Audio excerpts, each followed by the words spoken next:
Hand Injury Lawyers.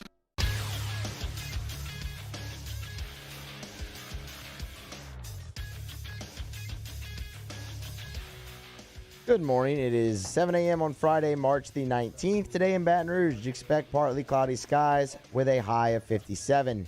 Coming up today on Off the Bench, presented by All-Star Toyota, Hunt Palmer of the LSU Sports Radio Network stops by at 7:30. Baltimore Ravens linebacker Patrick Queen at 9 o'clock.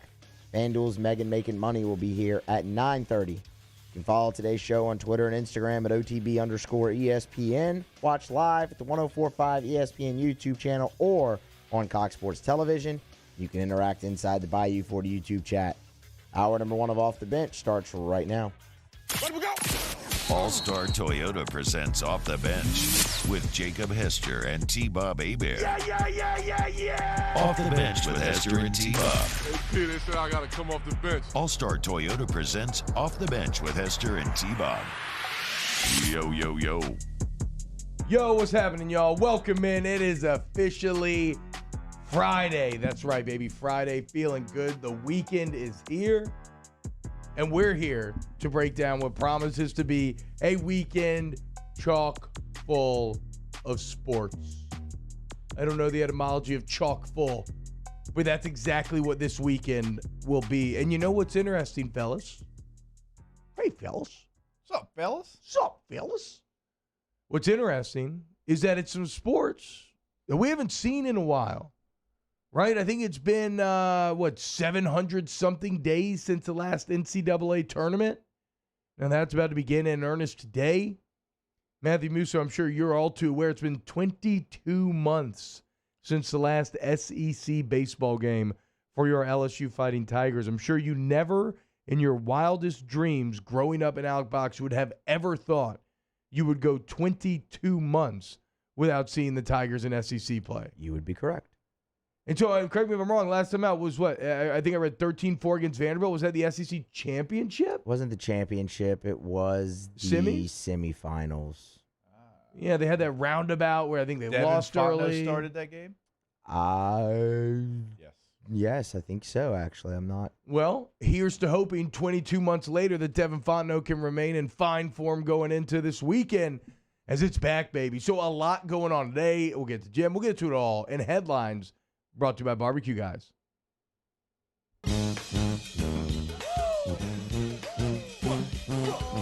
OTB headlines are brought to you by Barbecue Guys. They're your one-stop shop for everything outdoor kitchens and living. Barbecue Guys, helping America host better barbecues since 1998. I'm always here for the research just to help you out, T-Bob. It started out as choke full when a person or thing was stuffed to the point of choking, and it just turned into, over time, chock full. Huh. So it has nothing to do with chalk. How appropriate. I am choke full of Chinese food still after the Snyder Cut last night, which we'll talk about. Shockingly fun. Shockingly. Was it the Chinese food or the Snyder Cut? The Chinese food, both. Surprisingly, I was going to say delicious, but like a surprising improvement. We'll get to it, though. Let's get to this first. Big NFL news here, Jake. Maybe some good news for the Saints as far as the long-term salary cap is concerned, as there is a brand new NFL TV contract, and my God, man, it's big. So obviously the NFL, the pandemic just reinforced it. It is one of, if not the most valuable piece of programming on the market, right? It's the only thing that people still show up live for. Right. The ratings didn't suffer during COVID. And, well, the NFL struck while the iron was hot, and they have doubled what was their previous TV deal. They signed new media rights agreements with CBS, NBC, Fox, ESPN, and Amazon, collectively worth about $110 billion over the next 11 years. That's 2023 through 2033. Damn, how about it, dude? $110 billion. Big part for me here on this new NFL contract, the rumored detail you hear have at the bottom. ESPN Plus will be selling Sunday Ticket over DirecTV. Yeah, how And about why that? that is important is because if you cut the cord, which some people have done, obviously, you can't get Sunday Ticket with like AT&T TV now. No, like that's no, DirecTV's it's like DirecTV, streaming yeah. service. Like you can't get it. Like you have to have the box. Well, they go to ESPN Plus. That's huge because everyone that streams everything they can get the Sunday ticket. That's so, and again, like you said, that is still rumored, but it did seem to be a glaring omission with no DirecTV mentioned yesterday. I would be shocked if DirecTV didn't do whatever possible to make that happen. I mean, I know so many people that have DirecTV just for Sunday ticket, but yeah, I mean, the rumor that it will be on ESPN Plus, so that I like that change as well. So apparently, CBS, Fox, and NBC are going to play more than $2 billion each. They're going to hold on to their slots, okay? So you're still getting your AFC games on CBS, right. NFC on Fox. NBC will give you your Sunday night games. Drew Brees will be in there now. ESPN's going to retain their Monday Night Football. Really, the only big change is that now Thursday Night Football, instead of being NFL Network or, I think NBC got something, like it was kind of all over the place.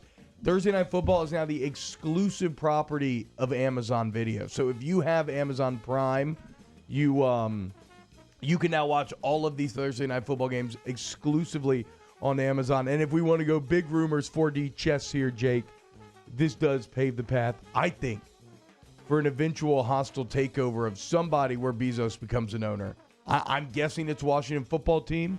Now, I'm just calling my shot today. Mark it down. It's going to be a long time out. But I do think that will eventually happen, and Amazon continues to kind of enter the NFL fold. Based in Seattle, correct?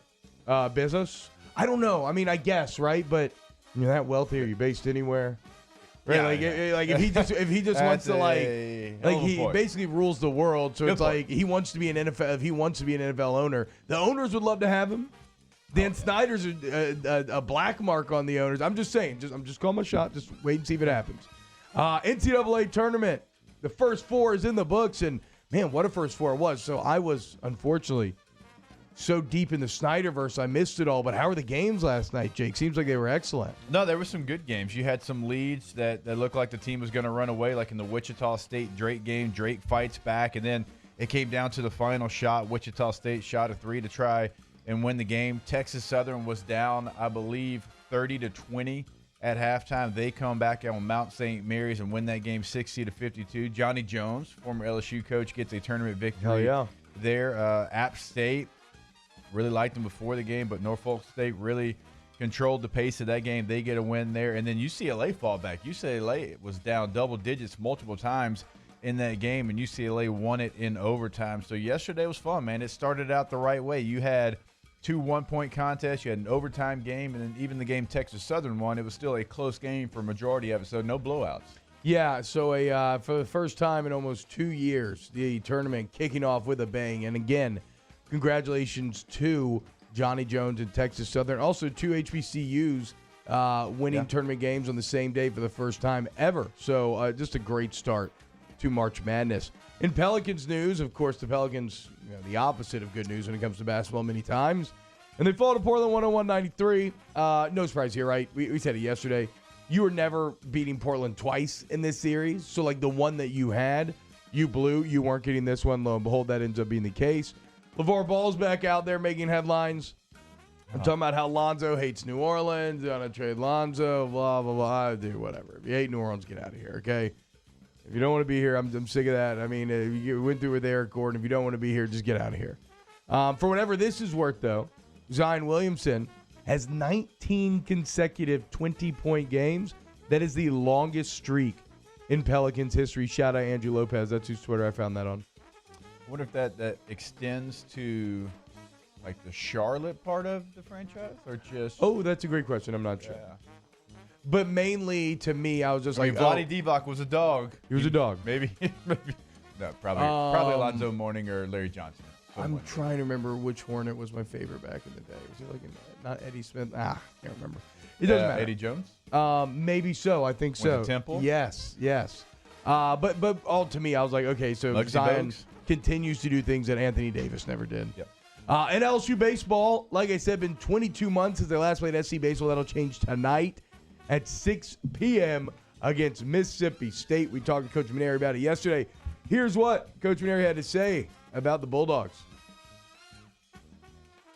The challenge of Mississippi State is certainly going to be a great one. I think they're ranked as high as number 2 in the country, so obviously they're there for a reason. You look at their pitching stats. I think their team earn run average is in the low 2s. They've got great arms. Their left-handed pitcher that'll pitch tomorrow night is outstanding. They've got a relief pitcher that averages over 2 strikeouts an inning. Sims, it's unbelievable, the things that he's done. His first outing of the year, he pitched 4 innings and struck out 10 batters.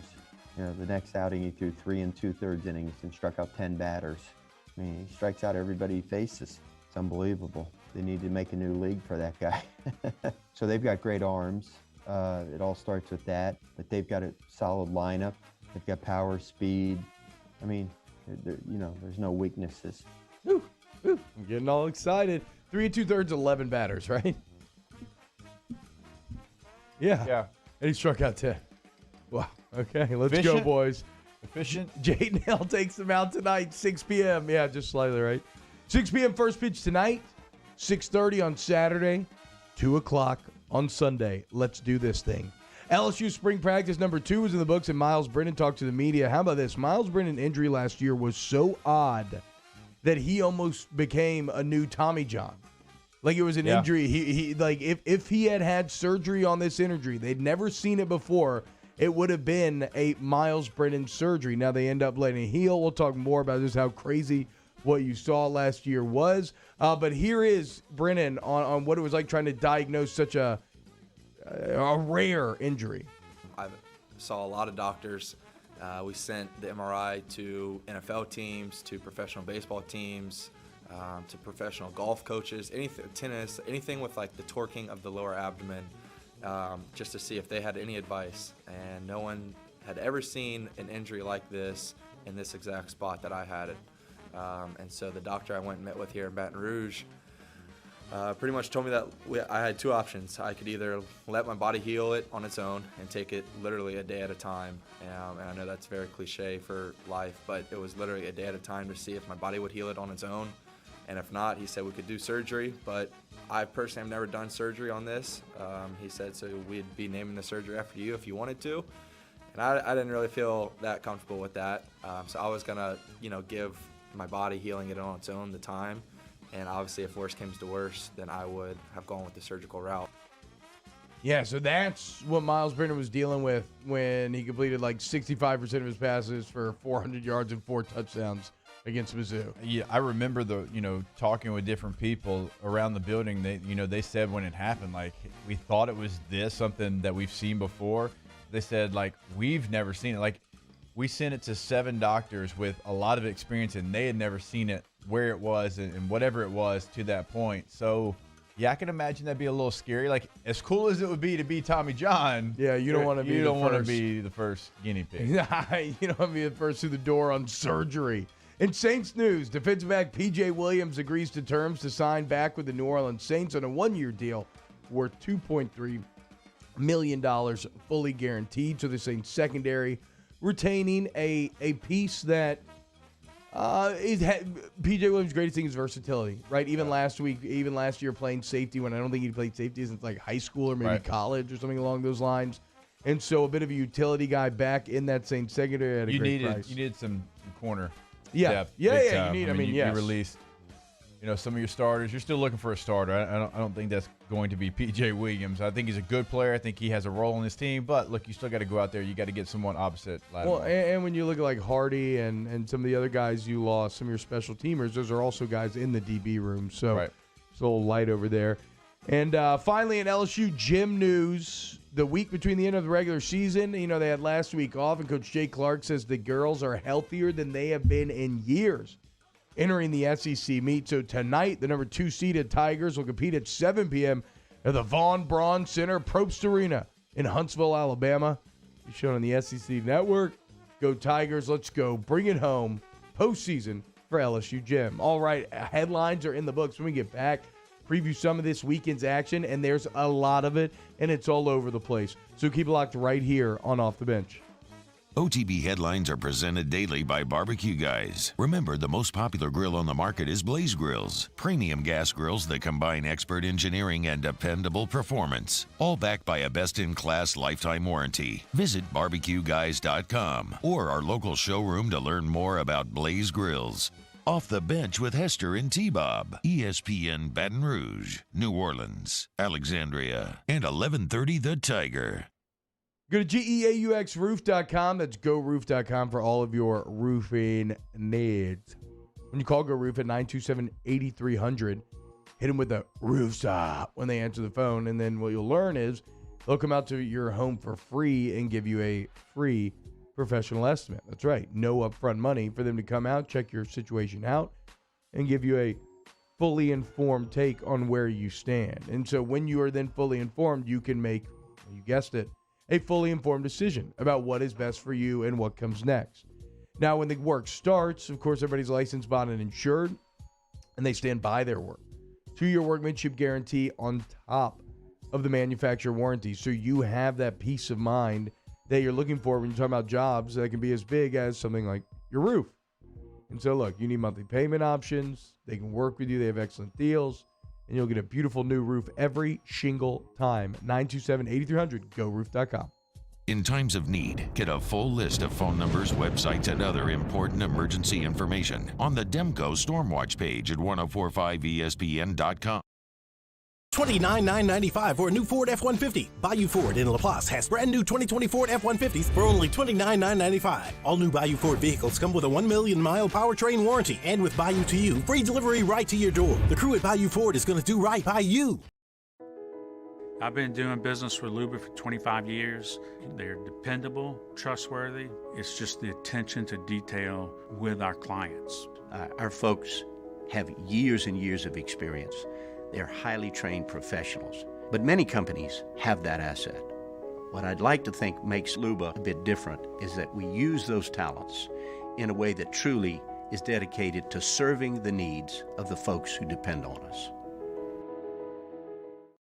Are you a licensed contractor? There's lots of good contractors in Louisiana doing work the right way, but unfortunately, too many unlicensed contractors are working outside the licensing requirements. Working as a contractor in Louisiana requires a license for the company doing the work. The Louisiana State Licensing Board for Contractors wants to help you get licensed to allow you to conduct work legally. It's not difficult to get the license. We can help you. Go to lacontractor.org for more information. Licensed contractors, it's the law. Gulf Coast Office Products is a nationally recognized Savin office equipment dealer based right here in Louisiana. Over 100 employees strong, Gulf Coast has the boots on the ground to support all vertical markets, from education, engineering, legal, and finance. With the latest in office technology, from desktop to production segment units, Gulf Coast and Savin have the perfect fit for you. Call 225-756-2644. That's 756-2644 for Gulf Coast Office Products.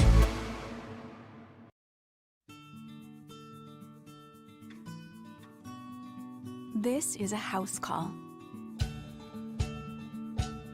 This is a follow-up appointment. This is a diabetes checkup. This isn't just more convenient care, it's more advanced care. This is innovating healthcare at Louisiana's #1 hospital, Ochsner. I'm Jay Ducote. I grew up learning how to cook at LSU tailgate parties and right in my own backyard. And I created JD's Louisiana Products to bring that Louisiana flavor to you at home for your backyard cookout. JD's Louisiana barbecue sauce, Louisiana molasses mustard, spicy and sweet barbecue rub, and more are available at your local supermarkets or by logging on to jducote.com/shop. Put in promo code CST for 25% off at checkout.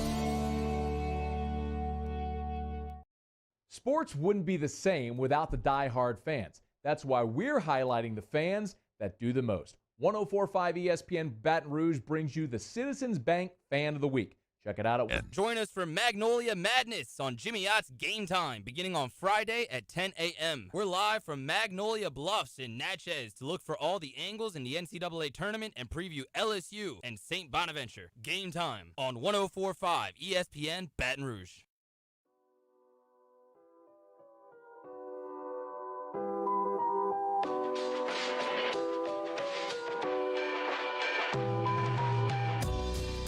All-Star Toyota presents Off the Bench with Hester and T-Bob. ESPN Baton Rouge, New Orleans, Alexandria, and 1130 The Tiger. Yo, what's going on, y'all? Welcome back. OTB. Oh, man, we got Hunt Palmer in the studio now. He'll be joining us shortly. Hunt's here to talk about a lot because there's a lot going on this weekend. So let's get a little roundtable discussion. Danny, you didn't say a word yesterday, so we're going to force you to talk right now. Musso, I know you're feeling not the best this morning. It is peak allergy season, but I want everybody on the mic, okay? Because it is Friday. I'm trying to fill out a bracket, T-Bob. It is Friday. I love last-minute work as much as the next person, so I appreciate that you have saved it till this moment because I, too, do the same things. But, okay, so with that in mind, there is so much going on this week. And by the way, shout out to Scott Ravelet, whom I love, from The Advocate, incredible writer. He has corrected, he rightfully texted me, the LSU Gymnastics SEC meet is tomorrow at 7 p.m. I was wondering how's that working because they were saying they were both on SEC Network. Jeez, so I know. Loose lips, sink ships and all that. But here's the deal. You got NCAA tournament this weekend for the first time in 2 years. You got LSU in conference play for the first time in 2 years. You can think and break down some LSU spring football if you want. You got the SEC championships for Jim on Saturday night. LSU softball in another conference matchup. I mean, the list goes on and on. So out of everything, boys, what are we feeling most excited for going in this weekend? I'll tell you what I'm most excited about. I'm most excited that LSU basketball plays at 12:45 on a Saturday, and it doesn't conflict with baseball, and I can watch both. That's very good. I like that. That's what I'm honestly. That's what I'm most excited about this weekend. Is I can watch both of those games and enjoy both of those games. So as excited as I am for the NCAA tournament because it's one of the best things that there is out there ever in sports. It's amazing, and we missed out on it last year. Yeah, LSU should have been in there 3 years in a row. And now LSU is back in there, and they're playing their best basketball at the right time. So I'm really excited about it. But I think I'm even more excited that we have SEC baseball. I think I am too, dude. I am so fired up to see the box get back to somewhat normal capacity. I mean, I realize it's not 100% and it'll be packed. But, I mean, when you start talking about a couple thousand people in the box, it could still be a good environment. Hey, 50% is double from when we went, and it was still a good environment then. Right. It was pretty fun. Yeah, man, that can get loud. That can provide a little bit of intimidation there. Yeah, the first SEC baseball in a very long time, and this LSU team's fun to watch. Don't pitch it great right now, but they lead the country in home runs, the old gorilla ball. I mean, we all went to the old box and saw that, and that's what we went for. We went to go see home runs. Well, and it is a little interesting, though, right? Because their pitching numbers are horrible, but I do kind of agree with how Moose and even Coach Maneri kind of argued against some of my points when talking about this. The LSU starting pitching is still elite, right? And so if you can get a couple arms out of the bullpen to perform consistently, your pitching effectiveness or talent level should be much better than those numbers would dictate. I don't know if you can say that the Mississippi State bats are much better than those numbers would dictate. I think that just is what it is. Right. They have weak little spaghetti arms and have only hit 16 home runs on the year. It's noodles. Sad. Real noodles. Yeah, just tiny little. It remind me of the arms of my daughter's stuffed animals. They're just full of fluff and not much else. Danny, you are not the biggest college baseball guy, I don't think, and you're pretty young. And like I said, I've gotten into it the older I've gotten. Like, so what are you looking forward to this weekend? You didn't mention Nola Gold starting on Sunday as well, dude. Nola Gold. I'm excited for the Major League Rugby season to kick off Sunday. The game's on FS2, or you can buy tickets to go to the Shrine on Airline. Hell yeah, dude. Yeah, so Nola Gold now playing in the Shrine where the Zephyrs used to play. The Baby Cakes. It's Old Glory, D.C. at the Nola Gold. Yep. You can buy tickets at nolagoldrugby.com. That's Sunday at 3 p.m. So are you going to try to go, Danny? Oh, I'll be there. I'll be on the field. I'll be there. It's the pancake breakfast. We do it every month. Pancake breakfast. Hell yeah, dude. Okay, so very a little bit of an eclectic smattering here. But yeah, I mean, look, I like the NCAA tournament fine, but I'm just thinking about baseball, man. And I keep thinking about it all day, and I'm thinking like, okay, this is Jaden Hill's first ever game against SEC play. It's going to be a lot of people's first ever game against SEC play. Well, yeah, I had it written down. Hey, real quick while you're looking that up, I don't remember which one of us posed the question to Coach Maneri, but we were talking about facing different pitchers and guys throwing in the 90s, and he shut us down pretty quickly. That was me. I was like, what happens when the freshmen run into conference pitching? He tried to say they run into the pitching they'll see. But am I wrong for saying that's Well, not I think true? he was saying, Air Force got through 97. That's the one but UTSA did have some guys that sat in the lower 90s. Like, they didn't touch 91, 92. Like, they lived there. They had about 4 or 5 guys. They were a better team than I think most people gave them credit for. But they have not consistently faced those type of arms. That's what I'm saying. They have faced good arms, but it has been sparingly. Yes. Every single person you will face on the weekend now will sit in the low 90s. It's not the same. But, it's not like they haven't been exposed to it at all. It just hasn't been consistently. Yeah, so the numbers that I was looking for, this may come from an Advocate article, but of 37, so shout out Wilson Alexander, but of the 37 different players on this roster, y'all, 25 have never played in a conference game. That includes 7 projected starters, and then obviously Jaden Hill. How rare is it that your Friday night ace that is thought to be a top 5 pick, top 10 pick, right? Top 5. So Friday night ace that is supposed to be a top 5 pick, just the pandemic creates so many weird situations, is now in his final year of college baseball and yet has never thrown a conference game, and it'll be his first chance tonight. That's going to be the case around the league a lot. Not a pitch in the SEC. Yeah. And that's fair. And there are going to be multiple cases like that because everybody had to deal with the same set of circumstances, but that doesn't change it for those individuals, right? Just because somebody else having it. Right. And so for Jaden Hill, it's still a really interesting challenge where he's been dominant, except for the one outing against Oral Roberts. And you would think with the Mississippi State bats that he's set up to dominate once again. And with the northerly wind that we've been talking about, that he's going to need to dominate once again. But a lot of pressure riding on Jaden Hill's shoulders tonight. We learned a lot about the wind yesterday. Hell yeah, man. When it comes in from the south, when it comes in from the north, Cools what off. that does for the bats, and what kind of gear Coach Maneri's going to be in. I will say, though, probably some gloves and a jacket tonight for jacket for Paul. The northerly wind may make for some, may kill the gorilla ball of the weekend a bit, but it's going to be awesome. No, in you just the box hit all the weekend, wind. Just dude. hit it right through it. It's going to make defense a huge part of this series, and neither of these teams are particularly very good on defense. I was So gonna say, whichever team can pick the ball up and throw it over to first base cleanly, or catch the fly ball, or hit the cutoff man. Well, thank God for Trey Morgan. Is going to have an advantage in the series. and- That's going to be big. And Milazzo. And Milazzo. Look, I do think you have to play Milazzo just because of how much State wants to steal. Maneri kind of he Maneri- made it sound like they're going to play both. He of did them, make it though. sound like they're going to play both. You're right, actually, because he also did say, look, Travinsky's not a bad defensive catcher, but Mississippi State's going to test who's ever back there. Again, lead Just the like SEC. Southeastern did. Lead the SEC in attempts, lead the SEC in stolen bases. They don't get on often, so when they do, they go out of their way to try to generate runs. It seems like it's going to be a fantastic weekend at the box. And let's talk to next, who loves the box more than Mio Amiyami, Mr. Hunt Palmer, coming up next here on OTB. Off the Bench with Hester and T-Bob. Our listeners fire off their opinions on the jimsfirearms.net hotline at 499-1045. Keep listening for your next chance to shoot us your thoughts with the jimsfirearms.net hotline on 1045 ESPN Baton Rouge.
This isn't just another day.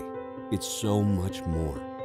Kelly's life was put on hold when her auctioneer primary care doctor discovered a rare blood disorder. Her doctor connected her to an auctioneer care team of cancer, heart, and kidney specialists. With multiple primary care locations around Baton Rouge, same-day appointments, and online scheduling, we're relentless about keeping you healthy. Auctioneer Baton Rouge, innovating healthcare for Kelly. ServiceMaster Elite create clean, disinfected work environments. As a local business, we take pride in serving the New Orleans and Baton Rouge areas. Our cleaning protocols follow CDC and OSHA standards for healthcare settings, offices, senior living, restaurants, and industrial plants. Contact ServiceMaster Elite to get your operation ready for reopening with germ disinfection cleaning. ServiceMaster Elite, the trusted choice in professional cleaning since 1996. $29,995 for a new Ford F-150. Bayou Ford in Laplace has brand new 2020 Ford F-150s for only $29,995. All new Bayou Ford vehicles come with a 1 million mile powertrain warranty, and with Bayou to You, free delivery right to your door. The crew at Bayou Ford is going to do right by you. Can you feel it? Spring is almost here, and if you got a new boat for Christmas or you just want to take your boat to a new level, you want front-to-back boat service, HD displays, live sonar that show the fish before you cast, trolling motors. At front to back, they got not one, but two NMEA certified techs for all of your marine electronic needs. How does a brand new speaker system sound? Well, guess what? They do that too. So call 225-928-9644 or go to front to back boat service.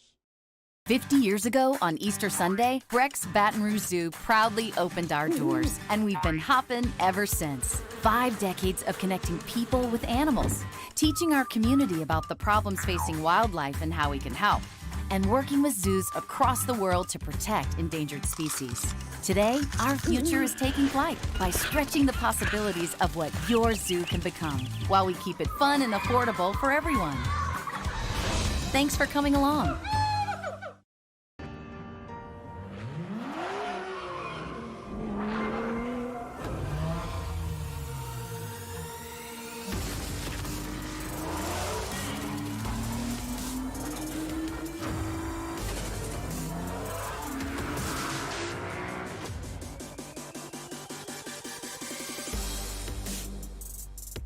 Acura of Baton Rouge for attractive offers on the MDX.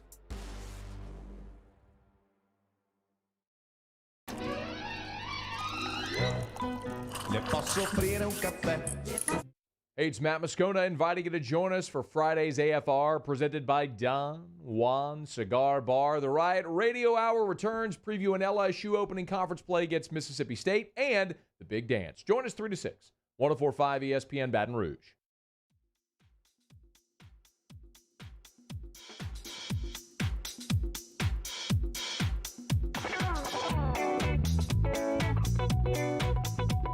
All-Star Toyota presents Off the Bench with Hester and T-Bob. ESPN Baton Rouge, New Orleans, Alexandria, and 1130 The Tiger. Yo, what's happening, y'all? Welcome back to Off the Bench. We are now joined by Hunt Palmer at Hunt Palmer 88. Let's go. It is the gold mine on Airline, by the way, now. No longer the Shrine. The gold mine on Airline. Who which came is perfect. up with that? That's genius. What do you mean? Well, the Shrine or the who came gold? up with the Shrine on Airline? Oh, I have no idea. Like a shrine. Like But you remember Taj it, though, Mahal. so it's good marketing. Somebody was like, hey, boys, it's stadium. It rhymes. Let's run with it. And and you know what? Gold mine on Airline. Rhymes, stadium. Let's run with it. And even works even better because it synergizes with the mascot. So It's bad. No. Okay, well, let's hope that's Hunt's only bad opinion of the day. You know what's bad is Hayden Travinsky was hitting for the Flyers, and you allowed him to transfer to Airline. Well, I don't know how much control I had over it. But look, if the guy didn't want to take the diamond at Cicero Field, I mean, you just don't want to play where the lights are the brightest. Okay, Hunt. So, do you want to start with baseball or basketball today? I'll pose Look, you're to these running guys. the show, T-Bob. I'm here for you. Well, I'll pose to these guys the question that I'll pose to you the question I asked them. Well, what are you most excited for in a weekend that is like full of any different sport that you could want to engage with? I mean, it's the basketball tournament. Okay. I mean, I love baseball, but we don't do this very often, and it could be over in 2 hours and 10 minutes if you don't watch it. And there's 10 more weeks of this baseball stuff before it really counts. So, I'm pretty fired up to be in the tournament. Okay, so then let's talk about St. Bonnie. Yesterday we were kind of touching on how they are kind of the inverse of LSU is what Aaron Torres was talking about. Obviously, LSU is the most ISO ball team in the country where they're like, okay, we're just going to use our superior talent to beat you one-on-one and win. St. Bonaventure is the complete inverse, right? All like team ball, pass it 1,000 times. How do you feel like those two contrasting styles will interact? Everything these two teams do is opposite. It's really something to look at on paper. I've got 3 full pages of notes. Usually my podcast is 1 page. I've got 3 full ones. But, I mean, in terms of pace, St. Bonaventure's in the 330s. LSU's 49th. Now, one thing that is going to be pretty similar is that St. Bonaventure's last in the country in bench minutes. They basically play 6 guys. Yeah. And LSU has trimmed the rotation to really 7 at this point. So foul trouble could be huge in this game.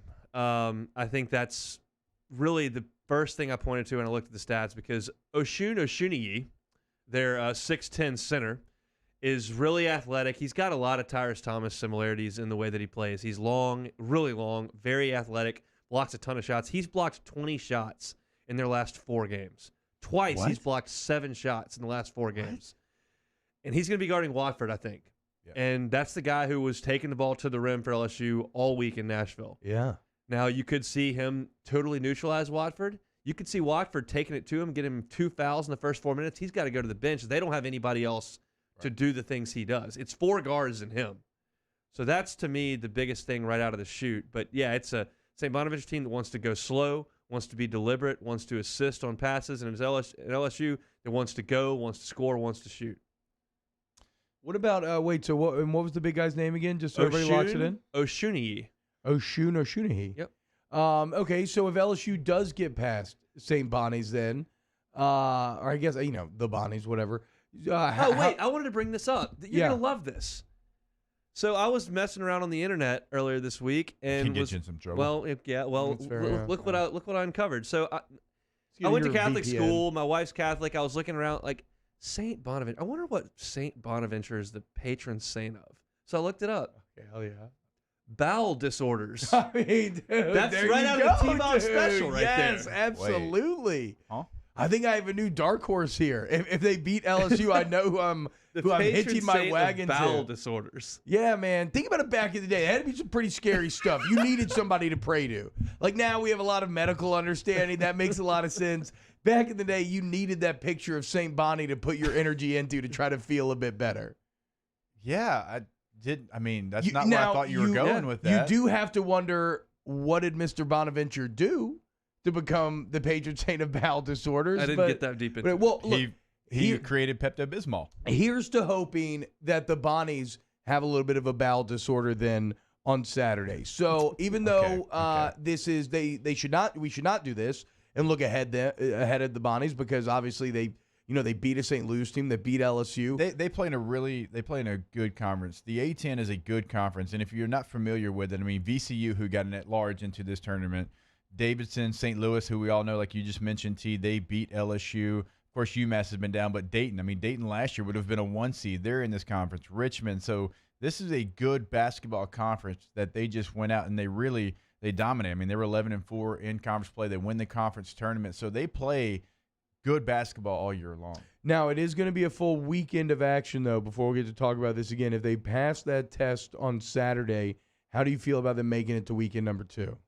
Not great. Michigan's better, even with Livers out. But, everyone seems to think that Michigan's the most vulnerable 1 seed. I brought this up a couple times on my podcast and then on Hanny's show yesterday. But I saw a Washington Post article. They had 7 Washington Post writers and 14 national writers, from Jay Billis to Seth Greenberg, Seth Davis, Pat Forty, all these guys.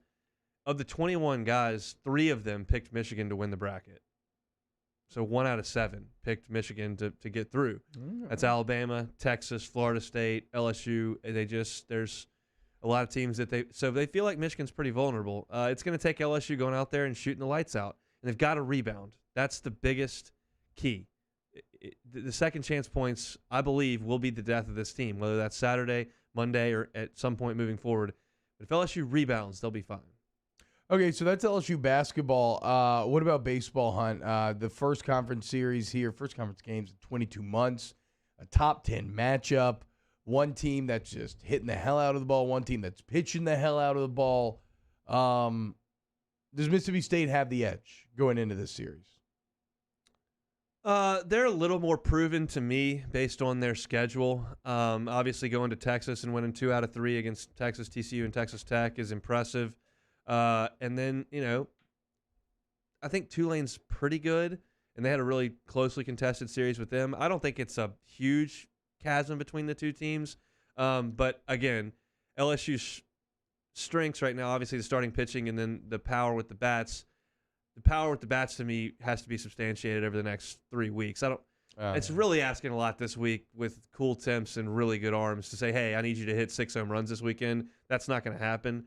And if they hit 1 this weekend, that doesn't mean they can't. But that's something that I think needs to prove itself against a little better competition. And that's why you put the power bats in the lineup, T. Oh, okay. So what would you do with the Travinsky-Milazzo thing? We had this conversation all week. I would lean Milazzo. I don't. If you want to, two baseball guys against you here. If you want to, what makes them baseball guys over me? I played the same level of baseball they played all the way through high school. Yeah, but Musso does a daily podcast, and Hunt's calling the game on Sunday, and I don't think you do a podcast and you're not calling the game. So I'm going to give you. Do you want me to call the game with Hunt? You want me to go up there with him? Something tells me. I'd listen to that for what it's worth. I'd listen to that. I'm just saying that'd be entertaining. Oh yeah, by the way, Hunt is calling the game Sunday, which is awesome. Congratulations again to Hunt. Sorry, I didn't mean to so casually break that news. That's awesome, man. I'm fired up about it. But as far as so you go Milazzo as well. Yeah, I'm okay with putting Travinsky out there for a game, and you can bring Milazzo in the 7th to shut if the game's close and you need some defense. That's fine. But also, I mean, you can get him some at bats at DH if you want to. If you've got a tough lefty, which Mary mentioned yesterday, if you've got a lefty out there, you want to get another right-handed bat into the lineup. I mean, that's something where you could see him as well. For sure. I mean, and if you want to sit Beloso, who's left-handed, against a tough lefty, and put Travinsky in there, he has really 11 guys that he wants to get some at bats, so that's going to be the case. You're going to have to move some guys around. Beloso's had some bad luck. He's hit some balls right on the money. It's just been right to someone. So hopefully, that's usually a sign that you're about to come out of it. So hopefully those start to fall for him. So do you think the bullpen is going to be fixed because everybody shaved? Because we forgot to ask him about that. That is why the team did it. Now, I did read that it was a Maneri suggestion, and sometimes I don't always love that. When the head coach basically tells the captain, apparently I think he might have told Beck hey, maybe I should think about shaving, and then Beck brings it to the team. So I don't know how old dog new tricks type deal. Yeah, I don't know how player forward he tried this it for actually, a month and that's enough. Exactly how player forward this actually was. But what do you think? Is the staff, are the arms better than what these stats would have you believe? Oh yeah, for sure. I mean, Fontenot's a great arm. Floyd's a great arm. I mean, even Javen Coleman's a great arm. I think Hilliard has a good pitch. I think Vittmeyer's been better than this in his time, and then of course Edwards has been very good. Yeah. We'll see. This weekend is different than the last 4 weekends. It's just you got a name brand in the other dugout. You're playing one of the 30 conference games. There's going to be a few more people in the stands. We'll see if Edwards' heartbeat is as slow tonight as it has been for the first 4 weeks. Maneri seems to think it will be, and that's great. But we'll see. I was surprised a little bit to hear him say that he was going to let Edwards close if it's a close game. I thought, and look, if he throws Fontenot out there in the 8th and he strikes out 2 guys and gets a weak ground ball to second base and he goes to Edwards in the 9th, that's crazy. I'm going to be a little bit testy about that. But we'll see. I mean, let's hope it gets to that. Let's hope LSU's got a 2-run lead in the 9th. So it's going to be just an incredible weekend all around. The tournament on Saturday. Hunt's going to be calling SEC baseball on Sunday. Here's to hoping that LSU can get it done, man. I would like a lot of getting it done this weekend. That'd be good. Remember, Hunt's putting his undefeated record on the line when he's in the booth. Well, that's not true because I was color 2 years ago, and Asa Lacy dominated us. He's pretty good. He was quite. So are you doing color again on Sunday? No, I'm doing play-by-play. Okay, he's putting his undefeated in the play-by-play. Play-by-play record. When the North winds are coming into the box on a Sunday situation. Hell yeah, dude. Hunt Palmer, at Hunt Palmer 88 on Twitter. Hunt, thank you so much. Anything you want to push today? You got a little... Yeah, Hungry Howie's. Oh, yeah. It's How Friday about it? during Lent. They got shrimp specials, barbecue shrimp pizza, Cajun shrimp pizza. They got all the flavored crust. Nicholson, just south of LSU's campus at Lee. HungryHowies.com. Give them a shot today on a Lenten Friday or all weekend when you're watching hoops and baseball. Hungry Howie's. And the thing you'll learn about that... Hell yeah, dude. You're new to this. He's I forgot. very new. Sorry, you're new. Hell yeah, I'm it's into like that. the commercials we do every time. He doesn't bring pizza either. Now, I know it's early. It's like 7:45 in the morning, but they're open until 4 a.m. Don't ever expect him to bring us any pizza inside the studio. Normally I'd be upset. I'm still digesting the 10 pounds of Chinese food that I consumed watching the Snyder Cut last night, so I don't think I need to eat for like 2 more days. Like, I honestly think I'm just going to be like like a bear just kind of burning it off over the next couple of days as I sit on the couch and watch television. Hunt, thank you so much, man. You have a great weekend, my Y'all friend. have a good one too. Yeah, have fun on Sunday as well. Okay, when we get back, closing out hour number 1 of OTB. Off the Bench with Hester and T-Bob. Go to All-Star Toyota of Baton Rouge.com. That's All-Star Toyota of Baton Rouge.com. If you need to buy a new vehicle, actually, look, maybe you just want to rent for the weekend. You're like going to Disney or something. You need to rent a minivan. Call up Miss Lee Sessions over there in the rental department, All-Star Toyota, and let them get you in the vehicle that you need. Beware, though, once you go mini, you're going to stay in it.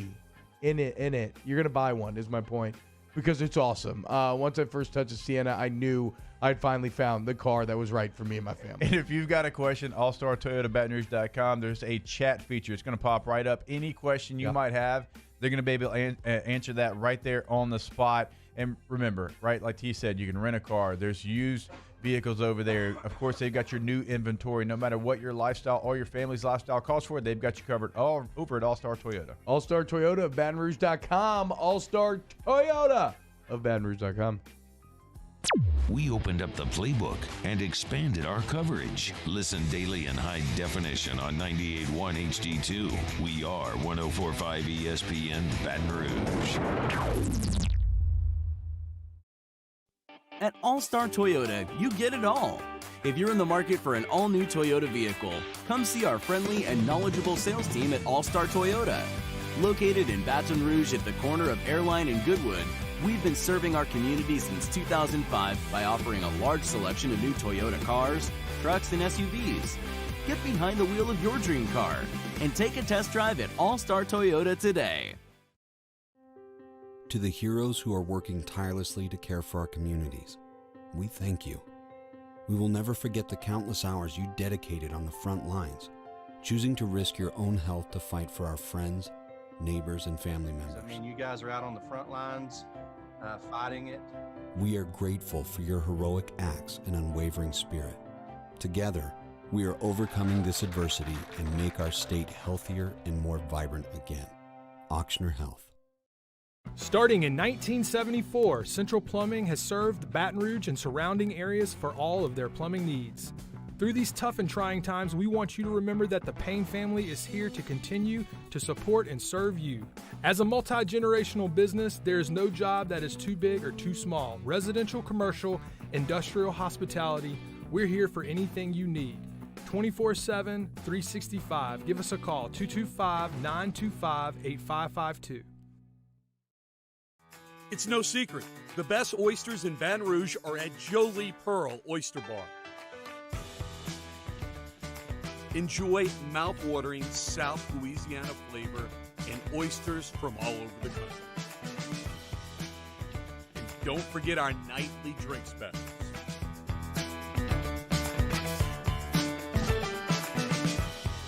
Jolie Pearl Oyster Bar, located in downtown Baton Rouge. $29,995 for a new Ford F-150. Bayou Ford in LaPlace has brand new 2020 Ford F-150s for only $29,995. All new Bayou Ford vehicles come with a 1 million mile powertrain warranty, and with Bayou to You, free delivery right to your door. The crew at Bayou Ford is going to do right by you.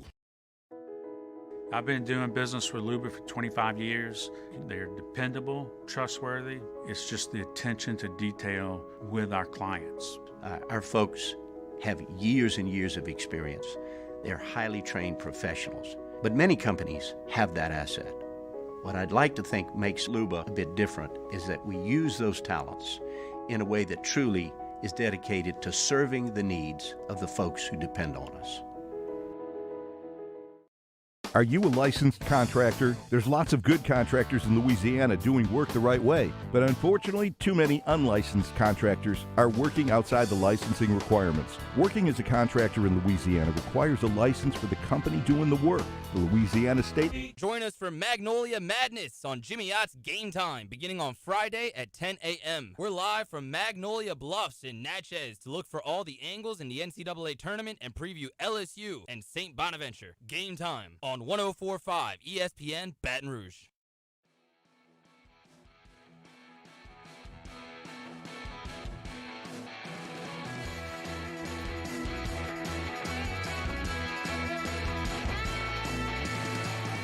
All-Star Toyota presents Off the Bench with Hester and T-Bob. ESPN Baton Rouge, New Orleans, Alexandria, and 1130 The Tiger. Hey, what up, y'all? Welcome back. OTB, closing on hour number 1. I will give you my full spoiler-free thoughts on the Snyder Cut coming up. But first, we want to talk about a video that went viral yesterday. Who's the athlete? Sedona Prince, I believe. So Sedona Prince, who's in the NCAA women's tournament right now, made a TikTok where she showed just how wildly different the male setup is versus the female setup at the NCAA tournaments right now. I saw a picture of the gift package, and it's not even particularly close either. But if you're watching online right now, basically the women for their weight room, go back to the beginning, Danny, of that video. The women for their weight room got a triangle set of dumbbells. And that was it. And that was the entire weight room for the entire NCAA women's tournament. And not a rack. Not even a rack. For our radio listeners, not a rack like where you can walk down, you can go from 5 all the way up to 50 pounds. No, a small triangle. The Christmas tree. Here's all the way up to, what, probably 15 pounds on the bottom of it? Yeah, I mean, absolutely horrible stuff. And then to drive home the point, she then scans the room because the weight rooms are in the same room. She scans the room, and the men have these beautiful state-of-the-art racks, and it's sprawling, and there's a ton of them, and there's full barbell. I mean, no, there's full dumbbell racks there as well, not even trees. I mean, it's, if you were to put a percentage point, it's like 2% versus 98%. Like it's not even close in how these two things compare to one another. And you may say, oh, well, T-Bob, it's all about the revenue that is generated by each side of each tournament. That's all well and good if you're a business, but that's not what the NCAA says. Right. They says it's all about the student athlete, right? And so if you're making $1 billion off this thing, which they make over $1 billion for it, well, if it is all about the student athlete and it's not just about that billion or the revenue, you have to be willing to cut into that revenue to give equal facilities to both sides. And the NCAA came out and said it's about the space. And I love the fact that she goes, oh, really? And scans the room. And there is just this convention center type space where there's nothing. Like there's absolutely nothing. And so on the men's side, you could basically host like an Olympic weightlifting event. And then on the women's side, like you couldn't get a burn. Like you can't even the weights on the bottom there, you'd have to rep them about 100 times to feel a burn because it only goes up to like 20 pounds there. It's literally comical. They didn't even give him one weight rack. Not even one rack where you could do like a squat or a bench. They have those nice yoga mats right there, though. They have a fold out. Those things are plus right there. They fold out table with like 5 yoga mats on the cover. I mean, look, NCAA. This is why people clown you all the time. This is the most easily avoidable, somebody should have caught it somewhere along the way situation that is self-created. You did this yourself. Again, it is, if you were making an SNL skit and you wanted to like talk about like inequality between men and women, this is what you would do. Like it is satirical. And the difference between the two setups, and yet they went ahead with it thinking, oh, yeah, nobody will talk about this in the age of the internet. Like, this will be completely fine, and we'll get away with this. Are you kidding me? And then you give like an excuse that's a lie. Yeah. Like, it's a just straight bald-faced lie, and you're going to have somebody call you out. Yeah. What are you doing? Like, it's just like Taylor Twellman, like when U.S. didn't make the World Cup, like, what are you doing? Like, that's it. Like, what are we doing here? Because you're going to throw 5 yoga mats. By the way, during like a COVID tournament where you're trying to keep everyone to like go to their separate things, like you're going to have them on like, top of each just other. 5 yoga mats that are stacked on each other, just doing whatever. Well, and the dumbbells, right? I mean, you're all going to have to be gathered around the little triangle there. I mean, it's absurd. I mean, there is no explanation. No, the explanation is what it is. They just don't give a damn about the women's tournament. And that's all well and good. Again, if your stated goal is you are just a business for profit, but even the NBA, which is a business for profit, puts way more resources into the WNBA than did the NCAA here, and yet the NCAA is about to be about student athletes first and foremost, regardless of sport, and setting them up with the best path to succeed. Well, you're going to have to hurt that profit a little bit and dive in and put like, $50,000, whatever it is. And you just got to fix it. And they say they're fixing it now, but what a black eye. It's already the damage is done.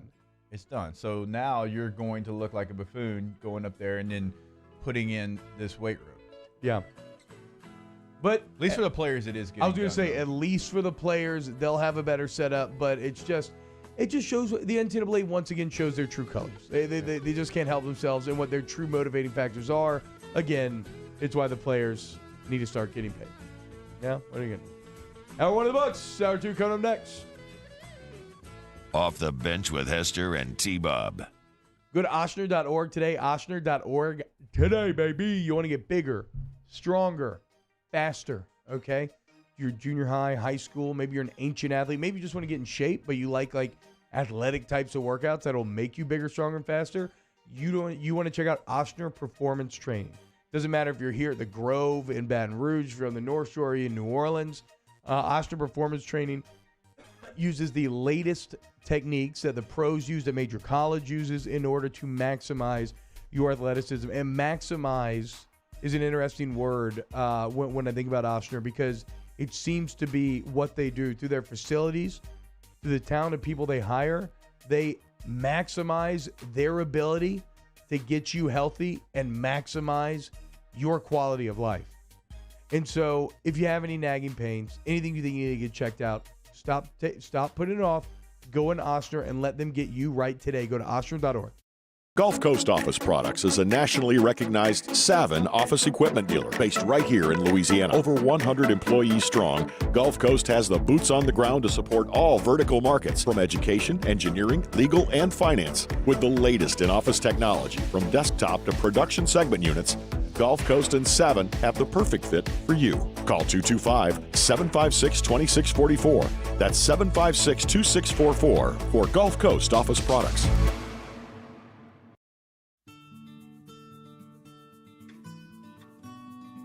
This is a house call. This is a follow-up appointment. This is a diabetes checkup. This isn't just more convenient care, it's more advanced care.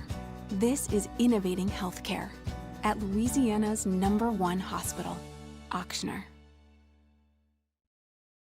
I'm Jay Ducote. I grew up learning how to cook at LSU tailgate parties and right in my own backyard. And I created JD's Louisiana products to bring that Louisiana flavor to you at home for your backyard cookout.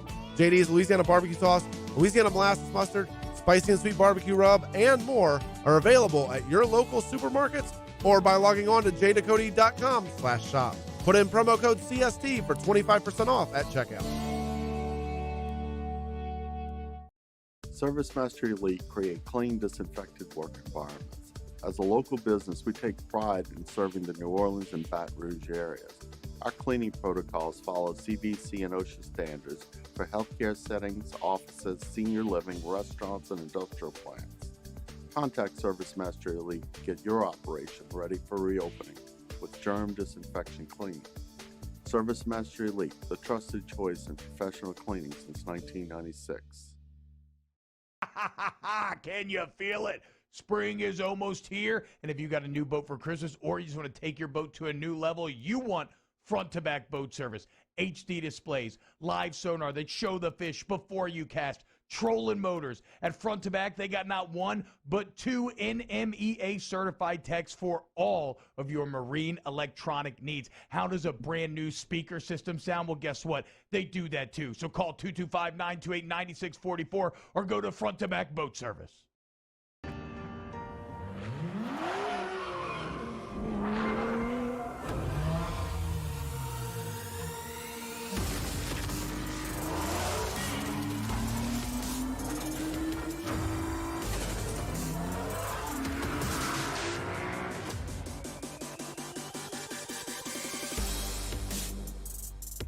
Acura of Baton Rouge for attractive offers on the MDX.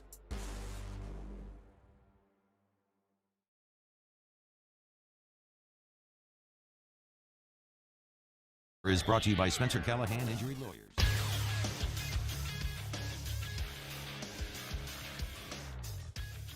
Good morning. It's 8 a.m. on Friday, March the 19th. Today in Baton Rouge, expect partly cloudy skies with a high of 57. Coming up, hour number 2 of Off the Bench.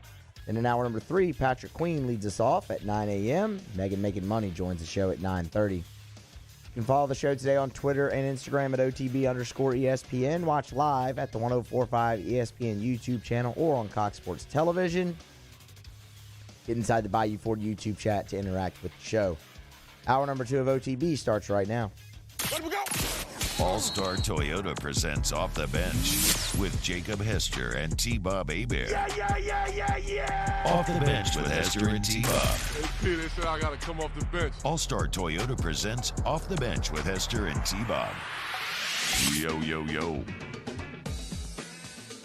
Yo, what's happening, y'all? Welcome in hour number 2 of Off the Bench. It is the weekend. Hope you're having an excellent day, my friends. T-Bob, Jake, Danny, and Musso hanging out with you today here in the 104.5 ESPN studios. Got a massive weekend of sports ahead. As we laid out at the beginning of the show, we got everything, boys. We got the NCAA tournament for the first time in 2 years. SEC baseball for the first time in 22 months. Nola Golder back. Did that season got shut down in the middle, I believe, last year, Danny? Yes, I did. They're back in the gold mine on Airline. You got LSU Gym Saturday night in the SEC meets. Head coach Jay Clark saying they are as healthy as they have been in years entering these SEC meets. You've also got spring football scrimmage on Saturday. Oh, okay. I don't believe we got to that point last year. If we did, it was maybe one scrimmage. So I think they had like 1 or 2 fully padded practices, maybe. Yeah, it was quick. It was very early on. Think about it. I mean, the world was shut down at this point last year. Well, and so the 2020 LSU football team continues to become a kind of fascinating topic to explore, right? So you get shut down in the middle of spring because of this global pandemic. You're coming off a national championship. You're replacing a record number of NFL draft picks. You don't get that offseason that you normally get in order to try to train guys to replace. Like it was always going to be hard. It just got harder. And then you have last summer and riots and social justice issues going to the forefront of kind of public discussion and kind of athletes' consciousness. I don't think LSU handled that particularly well. You had a media tour that now Scott Woodward has come out and been very clear that he believes was ill-advised from Coach O last year. Regardless of how you feel about it or not, like going on Fox News stuff, I'm just saying what Scott Woodward said to Jim Inkster the other day. He's like, look, we don't want our coaches to be involved in either side politically or anything. We just want them to, kind of talk about sports and keep it even keel in that regard. Well, now come to find out, so on top of all of this, all of these really wild situations that you had never seen crop up before, you now learn that your starting quarterback, who threw for 1,100 yards in 3 games, caught an injury that had never been seen before. When he got hit in the first quarter against Mizzou and tore that ab, he tore it in such a way. I guess he tore his abdominal muscle off of his hip bone, but he tore it in such a way, and I guess his body got torqued in such a way that injury, they'd never seen it. And they sent it to experts all over the country, all over professional sports. And, the option was to try to let it heal on its own, get surgery. If he had surgery, talking about Miles Brennan here, if he had surgery, it would have been the first ever He'd have been the new Tommy John. It would have been Miles Brennan surgery, so that's kind of crazy.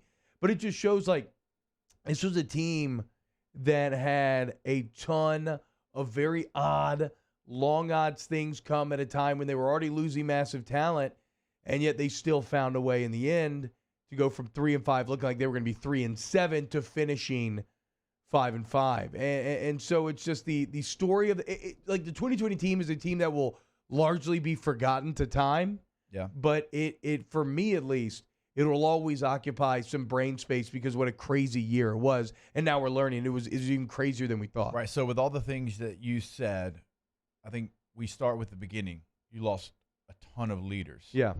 And so many things happen, like, the world shutting down, and you mentioned social injustice and how the team handled that. Like, you lost your core leadership as far as older guys that can, when they talk to young guys, listen. And that was a part of it too, right? And then your quarterback, who had been here for a long time, he goes down. So now you've got freshmen. So playing the most important position in the entire sport. I hope Flynn's not listening when I just said that. But you have freshmen. It's the queen. And freshmen, they played well at times. There's no doubt about that. But still, like, your ultimate position was freshman. And so just really, once they figured themselves out later in the season when they were 3-5, you started to see some of the young core say, okay, you know what? I've got to take over. I've got to become that leader. I've got, if I'm Keishawn Butte, I'm not a freshman anymore. If I'm Max Johnson, I'm not a freshman anymore. And it was really good to see their growth. Now, you went through some growing pains. You went through some bumps to get to that point, but you did see that at the end because you can't put a price on leadership. And I think that's something that LSU, right after you finished up in 11, you started to lose your core leadership every year early to the NFL draft. Yeah. Even when guys shouldn't have gone to the draft, you lost those guys. So LSU missed veteran players there for that period of time, and then just because of the 2019 run, they lost a bulk of their leadership as well. Now, all of those guys did really well in the NFL draft, but they tried to figure themselves out, and they went through very difficult situations with not really having veteran players. Yeah, and so you come out of the other side of it, and I think taking that beating, taking that weathering, it's kind of hyper accelerating the development process, right? It's kind of like Goku training in the hyperbaric chamber. Like, time moves a little slower. You're able to get more in, and you come out of it much stronger on the other side. But let's go back to Brennan for a second, because obviously we're going to talk about quarterbacks nonstop until the season begins. How did Miles Brennan, he called that injury in the first quarter of that Mizzou game. Miles Brennan finished that Mizzou game 29 of 48, so 60% completion, for 430 yards and 4 touchdowns, getting sacked twice. How in the world did this man put together a stat line like that with his abdominal torn off of his hip? Adrenaline's a hell of a drug. That's all I can say there, because I don't know how in the world he could have done that. And I've got to, because T, you've been in this situation when you have that injury and you're just playing off that adrenaline, you got that high, and then once it all wears off and you've taken the shower after the game and you're sitting in your locker and you go to stand up that first time, I can't imagine the pain that he was in, even having to get on a plane and fly all the way from Como back down to Baton Rouge. And so I don't know how in the world he was able to do what he did, and, how much did that affect the game, right? When you're on the 1 yard line, instead of calling the quarterback sneak, our quarterback basically is wobbling out there because he only has one leg. I'm still salty at Rick Gilbert. Didn't just reach the ball over the goal line. He was right there when he got forced out at the one on that deep out, right in that was that Marshall. Series. Was it Marshall? I thought it was Gilbert. Are you sure? Terrace caught it on the 1 yard line? Oh, that was Terrace that caught it on the one. Well, then I'm still salty at Terrace. Damn. But yeah, I'm still salty at Marshall that he didn't just reach that ball out over the goal line. But so I guess why bring this up? If you're on the 1 yard line as a running back, it's mindset, mentality. You got to get in. Yeah. Well, I mean, look, that whole day was a really bad day for the LSU line. That was a backup Mizzou defensive line that, quite frankly, you really couldn't run on. But I guess I bring this up because Miles Brennan had a lot of questions about toughness before he got this playing time. I don't think you can question his toughness anymore, putting together that stat line with that injury. I think what else is interesting about getting the full scope of this injury, Jake, is I thought that Coach O and the talking heads were playing coy last year with this injury, right? I thought they knew what was really going on. Because remember, they were like, yeah, we hope he might be back in like a week or two. And he could be, and then it kept getting longer and longer. The timetable kept getting weirder and weirder. Yeah. And I thought that was them kind of stringing along people on purpose. I don't know if I think that's the case anymore. It sounds like you were really in some medical uncharted territory. And apparently the recovery on this thing was so long and so haphazard that at a certain point they were like, okay, we're going to stop working out, stop doing stuff to it for like 2 weeks. And if it doesn't heal then, we're just going to have to do this unprecedented surgery. And that was when it finally healed. But they did not really know how to fully approach this injury. And so they didn't really have a clear idea of the timeline.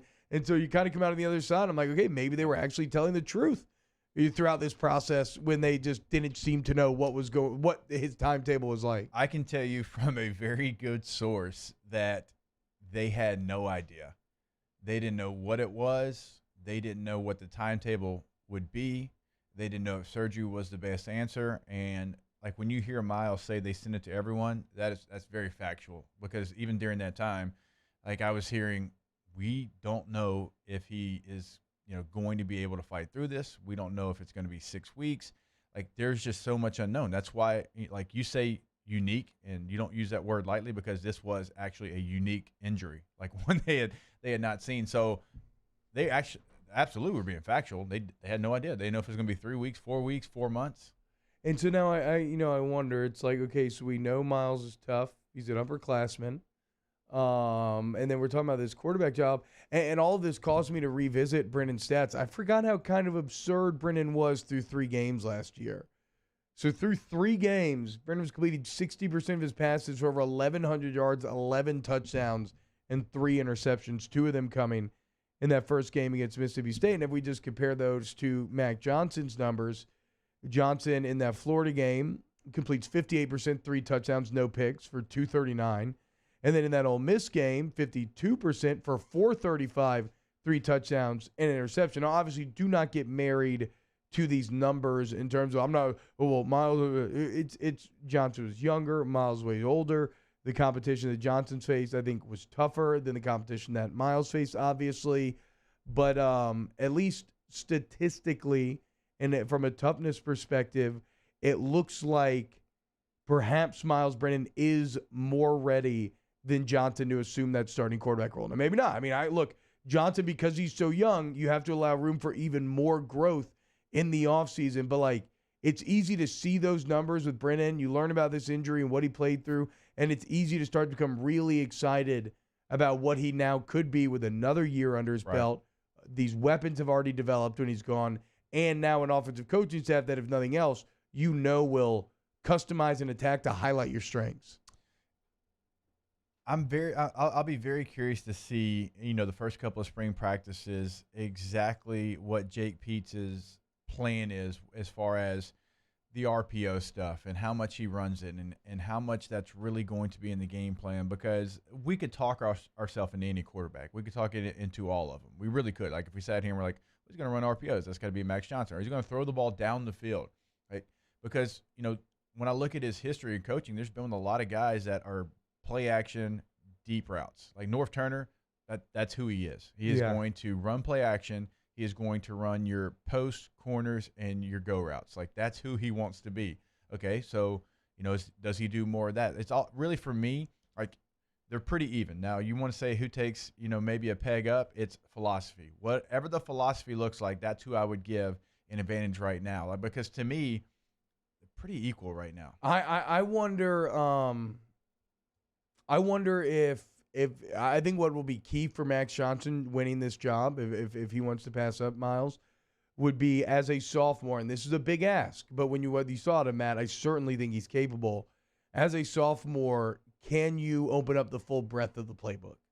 Because make no mistake, last year when you had Finley and Johnson playing, those offensive coaches did a pretty admirable job of taking a very vertical slice of that playbook and finding production within it, right? Like the offense in terms of everything you were running, all that was open with, was vastly different when you went from Brennan to the underclassmen, and that makes all the sense in the world.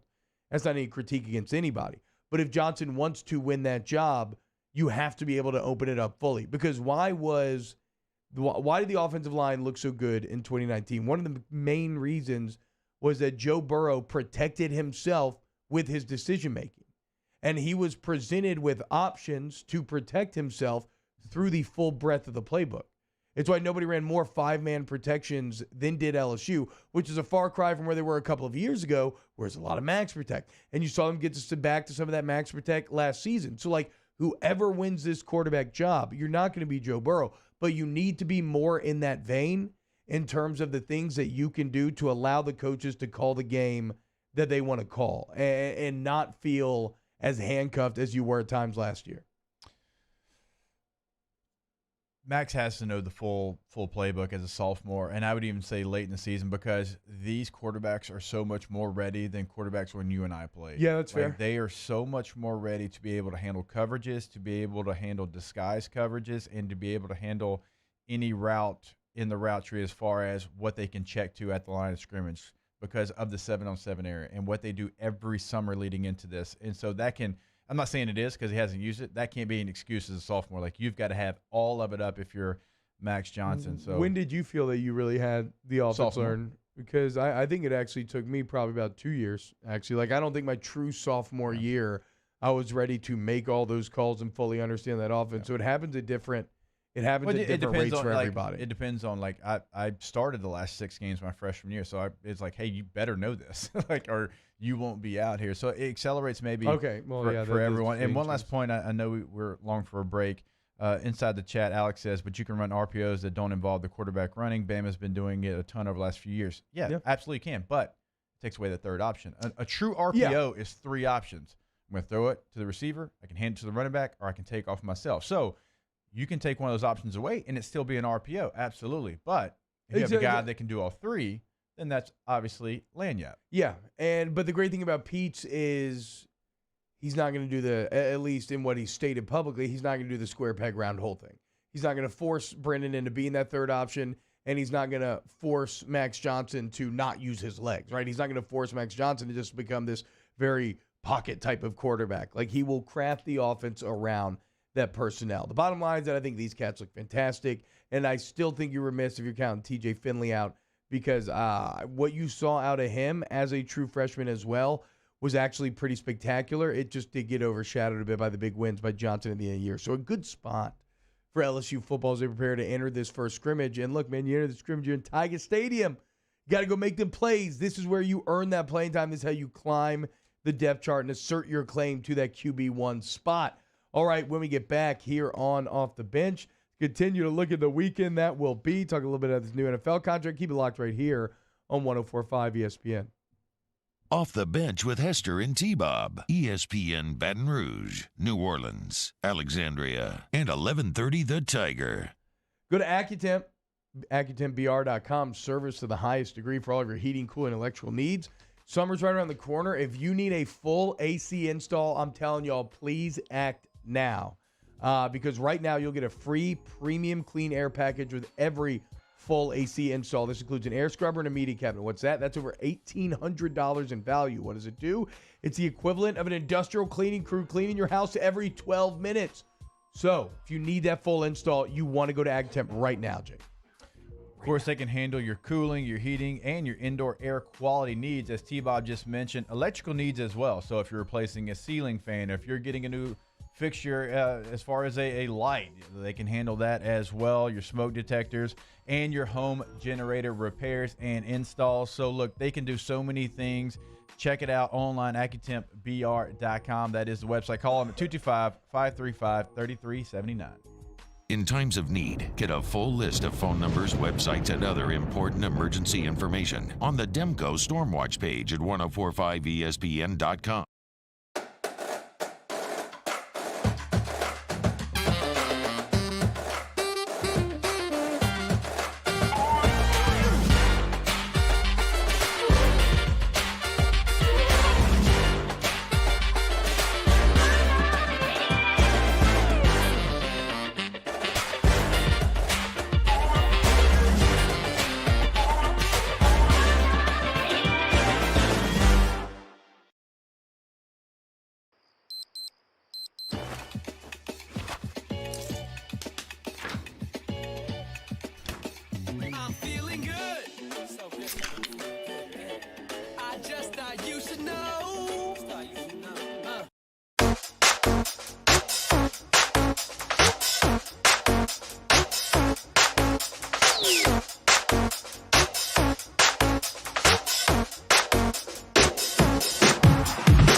these challenging times, we know your healthcare needs don't stop.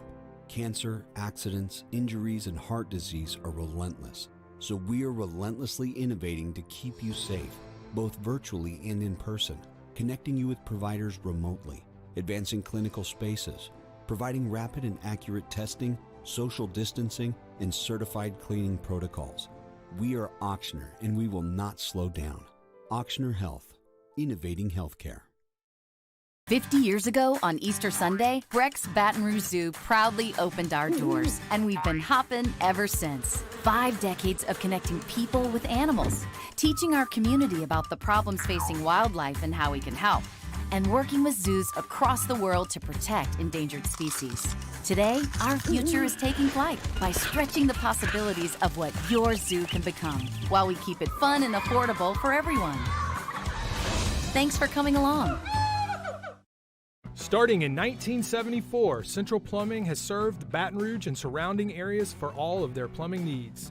Through these tough and trying times, we want you to remember that the Payne family is here to continue to support and serve you. As a multi-generational business, there is no job that is too big or too small. Residential, commercial, industrial, hospitality, we're here for anything you need. 24/7, 365. Give us a call, 225-925-8552. Have you been arrested for DUI or other traffic violations? Have you made a mistake? We all have. You're not a bad person. Hey, it's Matt Moscona inviting you to join us for Friday's AFR presented by Don Juan Cigar Bar. The Riot Radio Hour returns, previewing LSU opening conference play against Mississippi State and the Big Dance. Join us 3 to 6, 104.5 ESPN Baton Rouge.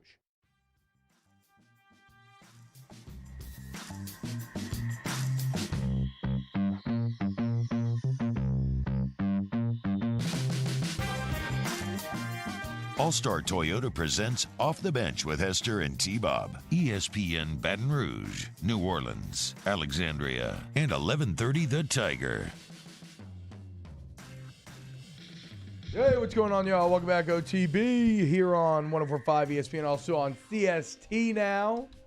Shout out if you're watching on CST. You can always send me and Jake a screenshot or something. We'll retweet you. I love getting it. I get a kick out of it, dude. It still makes me really happy. Looks great on like the big screen. Yeah. Oh yeah, it looks awesome. Yeah. Yes. Even like I think you can go another button down. I'll tell you what looks pretty good. So my wife got mad at me for going another button down the other day. Ooh, I thought you said she didn't watch. Well, no, this was when we were going to the brewery last Friday.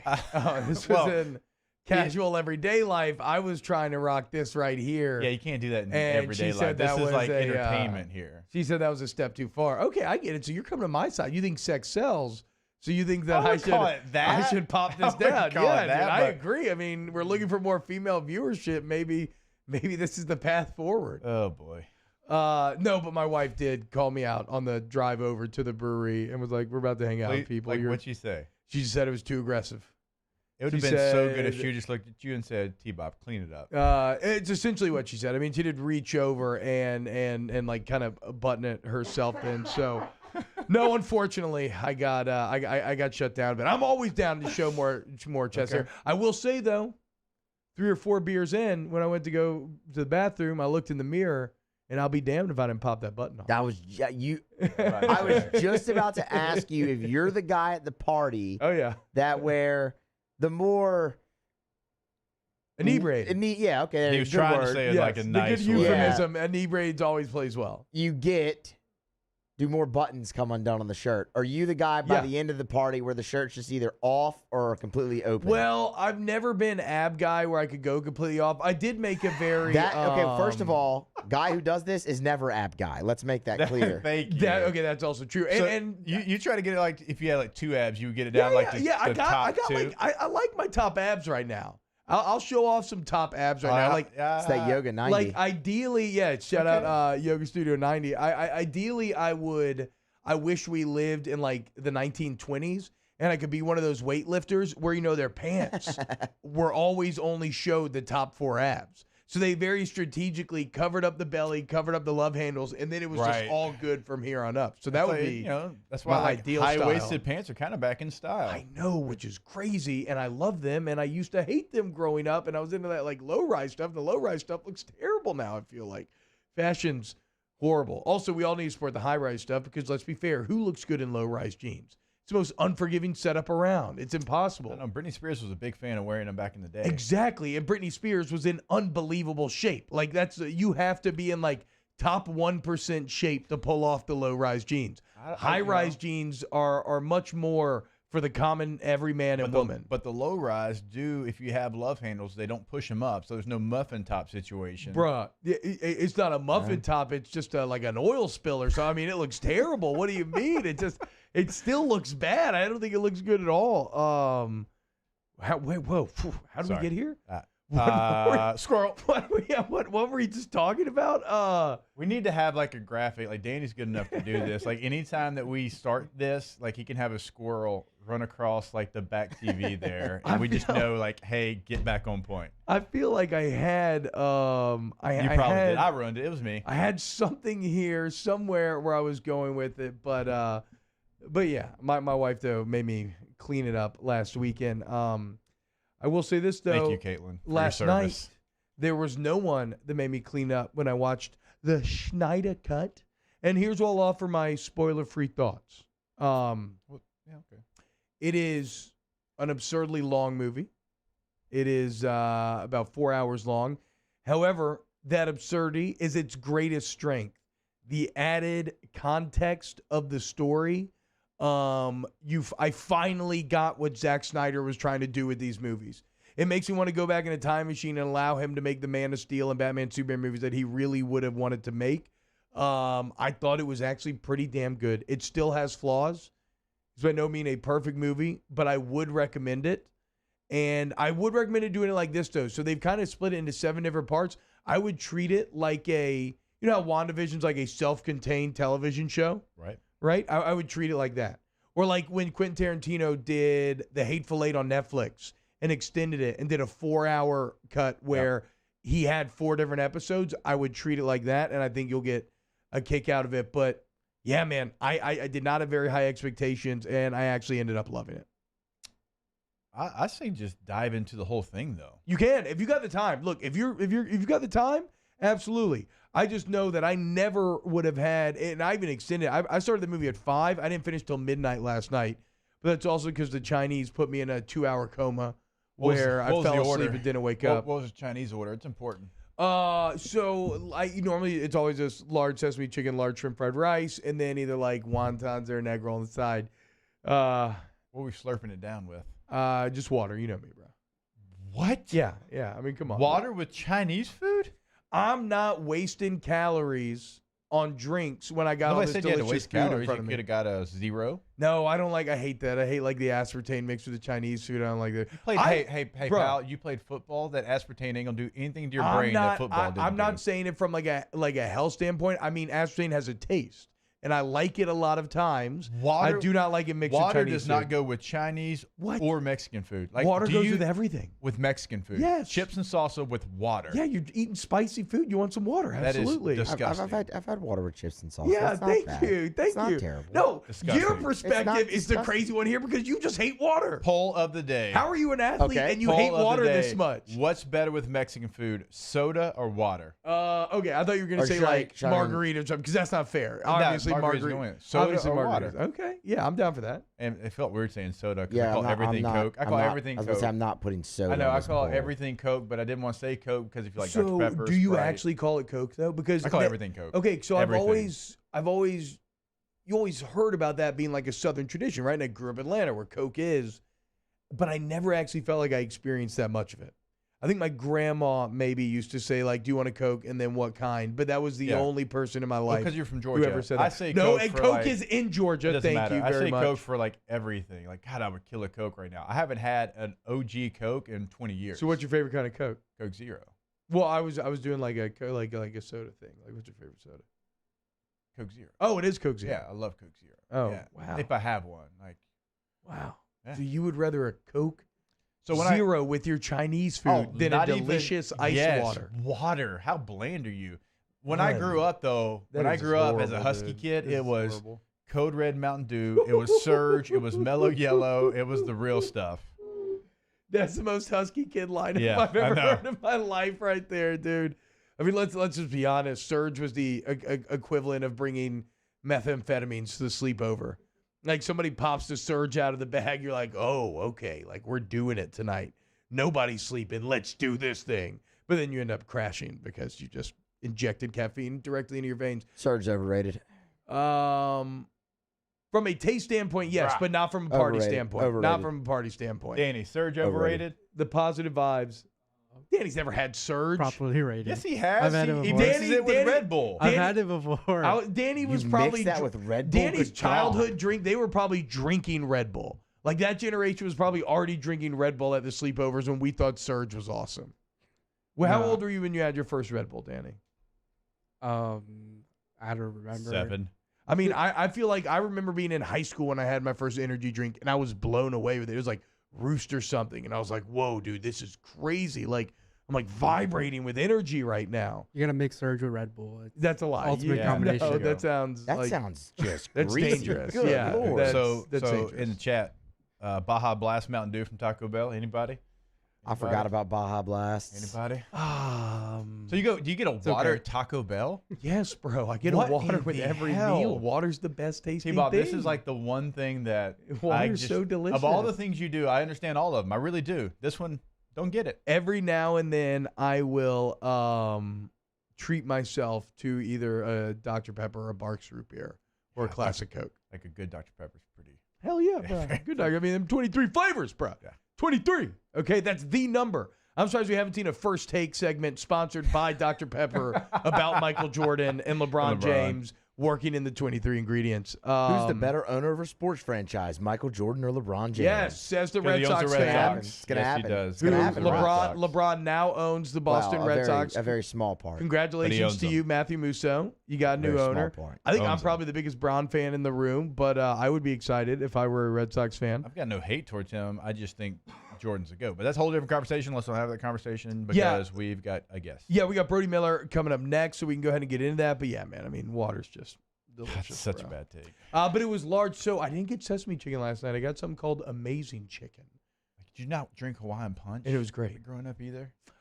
I was more of a Mondo kid. That stuff was delicious. Remember Mondo's? Hawaiian Punch, like Big Daddy? Good. That's Yes. Hawaiian Punch. Hawaiian Punch is great, but do you ever have a Mondo? Came in those bottles and you break off the top? Slurp it like in 2 seconds. Like, Well, and then how about you could put the top in your mouth and it would little look bit, like you had a mouthpiece on? I was just talking about there's a little bit caught in that little trap right there. Oh, I know what you're talking about. Yeah, Yes, that little thing you could squeeze out. But then I would put it in my mouth and it would give you that mouthpiece look, and I would pretend that I was on like Guts or Legends of the Hidden Temple or any other shows that I was so obsessed with growing up. All right, when we get back, let's go to Brody Miller.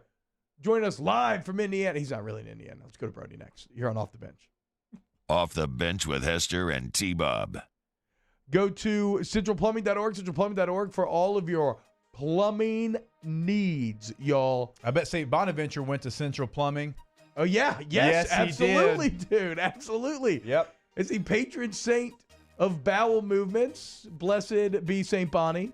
I have a lot of experience with St. Bonaventure, and I have a lot of experience with Central Plumbing because those two things go hand in hand. So anytime you have a plumbing issue, don't think twice. Just call 925-8552. Not only a plumbing issue like T's talking about with a sink, with a toilet, whatever it might be. Remember, if your water heater is acting up, that's the OG water heaters. That's your tankless water heaters. They can handle that, get you back up and running so you have hot water. Also, bathroom remodels. If you want to change out the toilet, if you want to change out the sink, if you want a new shower, they can handle all of that over at Central Plumbing. CentralPlumbing.org, 225-925-8552. There you go, 925-8552, CentralPlumbing.org. Our listeners fire off their opinions on the jimsfirearms.net hotline at 499-1045. Keep listening for your next chance to shoot us your thoughts with the jimsfirearms.net hotline on 1045 ESPN Baton Rouge. $29,995 for a new Ford F-150. Bayou Ford in LaPlace has brand new 2020 Ford F-150s for only $29,995. All new Bayou Ford vehicles come with a 1 million mile powertrain warranty, and with Bayou to You, free delivery right to your door. The crew at Bayou Ford is going to do right by you. This isn't just another day. It's so much more. Kelly's life was put on hold when her auctioneer primary care doctor discovered a rare blood disorder. Her doctor connected her to an auctioneer care team of cancer, heart, and kidney specialists. With multiple primary care locations around Baton Rouge, same-day appointments, and online scheduling, we're relentless about keeping you healthy. Auctioneer Baton Rouge, innovating healthcare for Kelly. It's no secret. The best oysters in Baton Rouge are at Jolie Pearl Oyster Bar. Enjoy mouth-watering South Louisiana flavor and oysters from all over the country. And don't forget our nightly drink specials.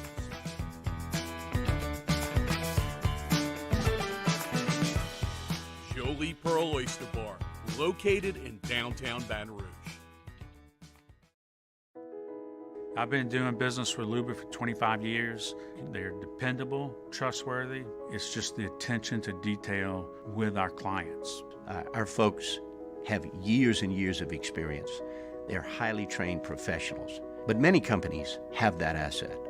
What I'd like to think makes Luba a bit different is that we use those talents in a way that truly is dedicated to serving the needs of the folks who depend on us. Are you a licensed contractor? There's lots of good contractors in Louisiana doing work the right way, but unfortunately, too many unlicensed contractors are working outside the licensing requirements. Working as a contractor in Louisiana requires a license for the company doing the work. The Louisiana State Licensing Board for Contractors wants to help you get licensed to allow you to conduct work legally. It's not difficult to get the license. We can help you. Go to lacontractor.org for more information. Licensed contractors, it's the law. Gulf Coast Office Products is a nationally recognized Savin office equipment dealer based right here in Louisiana. Over 100 employees strong, Gulf Coast has the boots on the ground to support all vertical markets, from education, engineering, legal, and finance. With the latest in office technology, from desktop to production segment units, Gulf Coast and Savin have the perfect fit for you. Call 225-756-2644. That's 756-2644 for Gulf Coast Office Products. Sports wouldn't be the same without the die-hard fans. That's why we're highlighting the fans that do the most. 104.5 ESPN Baton Rouge brings you the Citizens Bank Fan of the Week. Check it out at 104.5. Join us for Magnolia Madness on Jimmy Ott's Game Time, beginning on Friday at 10 a.m. We're live from Magnolia Bluffs in Natchez to look for all the angles in the NCAA tournament and preview LSU and St. Bonaventure. Game Time on 104.5 ESPN Baton Rouge.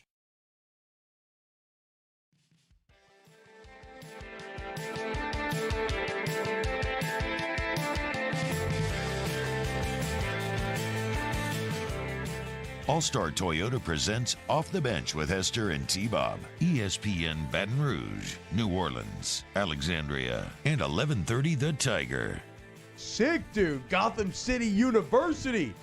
Who could forget Victor Stone scoring the game-winning touchdown against Wisconsin to win the conference championship? Musa, what are you so excited about back there? No, Daniel Basham, the Bayou Ford YouTube channel, answered my question about the alternative to Sunny D that I couldn't remember the name. It was like what was it?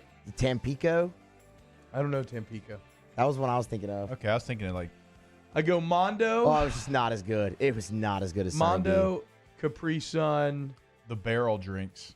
I don't like the barrel drinks. Bug juice. I don't like bug juice. My little brother loved bug juice. God. I know you have horrible drink opinions. You have the blandest... I think I would go Sunny D over High C. Let's ask Brody Miller at Brody A. Miller on Twitter. Covers LSU for The Athletic. Brody is incredible at his job. We also host the Hold That podcast together. Brody, what's up? Brody, what's going on? Not too much, man. It's tournament Friday. I'm about to be, with some beverages in about 3 hours and not leave the couch for the next 12 hours. It's going to be a perfect day. How are you? So with the cold front that kind of came in these last couple days, you texted me last weekend and you called it, and I didn't even realize it, but ranch water season almost on us, is upon us. What do you think? Has the weather? Are you going ranch waters today? Is it ranch water season yet? I was going to say, I think today doesn't seem like a ranch water season. Yeah, that's man, fair. I don't either. I had like a 3-day stretch last week where I was in pure ranch water mode. I was sitting on the porch, strong dad energy. I was about to get the power washer out just to feel like I could. That's right. Power wash porn's a thing. How about it is? Yeah, on Reddit. It's a great subreddit. It's just so satisfying to watch. Brody, sugary drinks from your childhood. What's the best? Ooh. I'm a Mondo guy. Jake's a Capri. Are you a High C or Capri Sun? High C. Muso's a Capri Sun guy. Danny, I don't know what they were drinking in 2007. Brody, what about you? What's your favorite sugary drink from your childhood? I mean, okay, let's think. Sunny D's probably like somewhere up there. Hell yeah. That's tough. I mean, like my answer is soda. I mean, like I just wanted to drink soda all the time.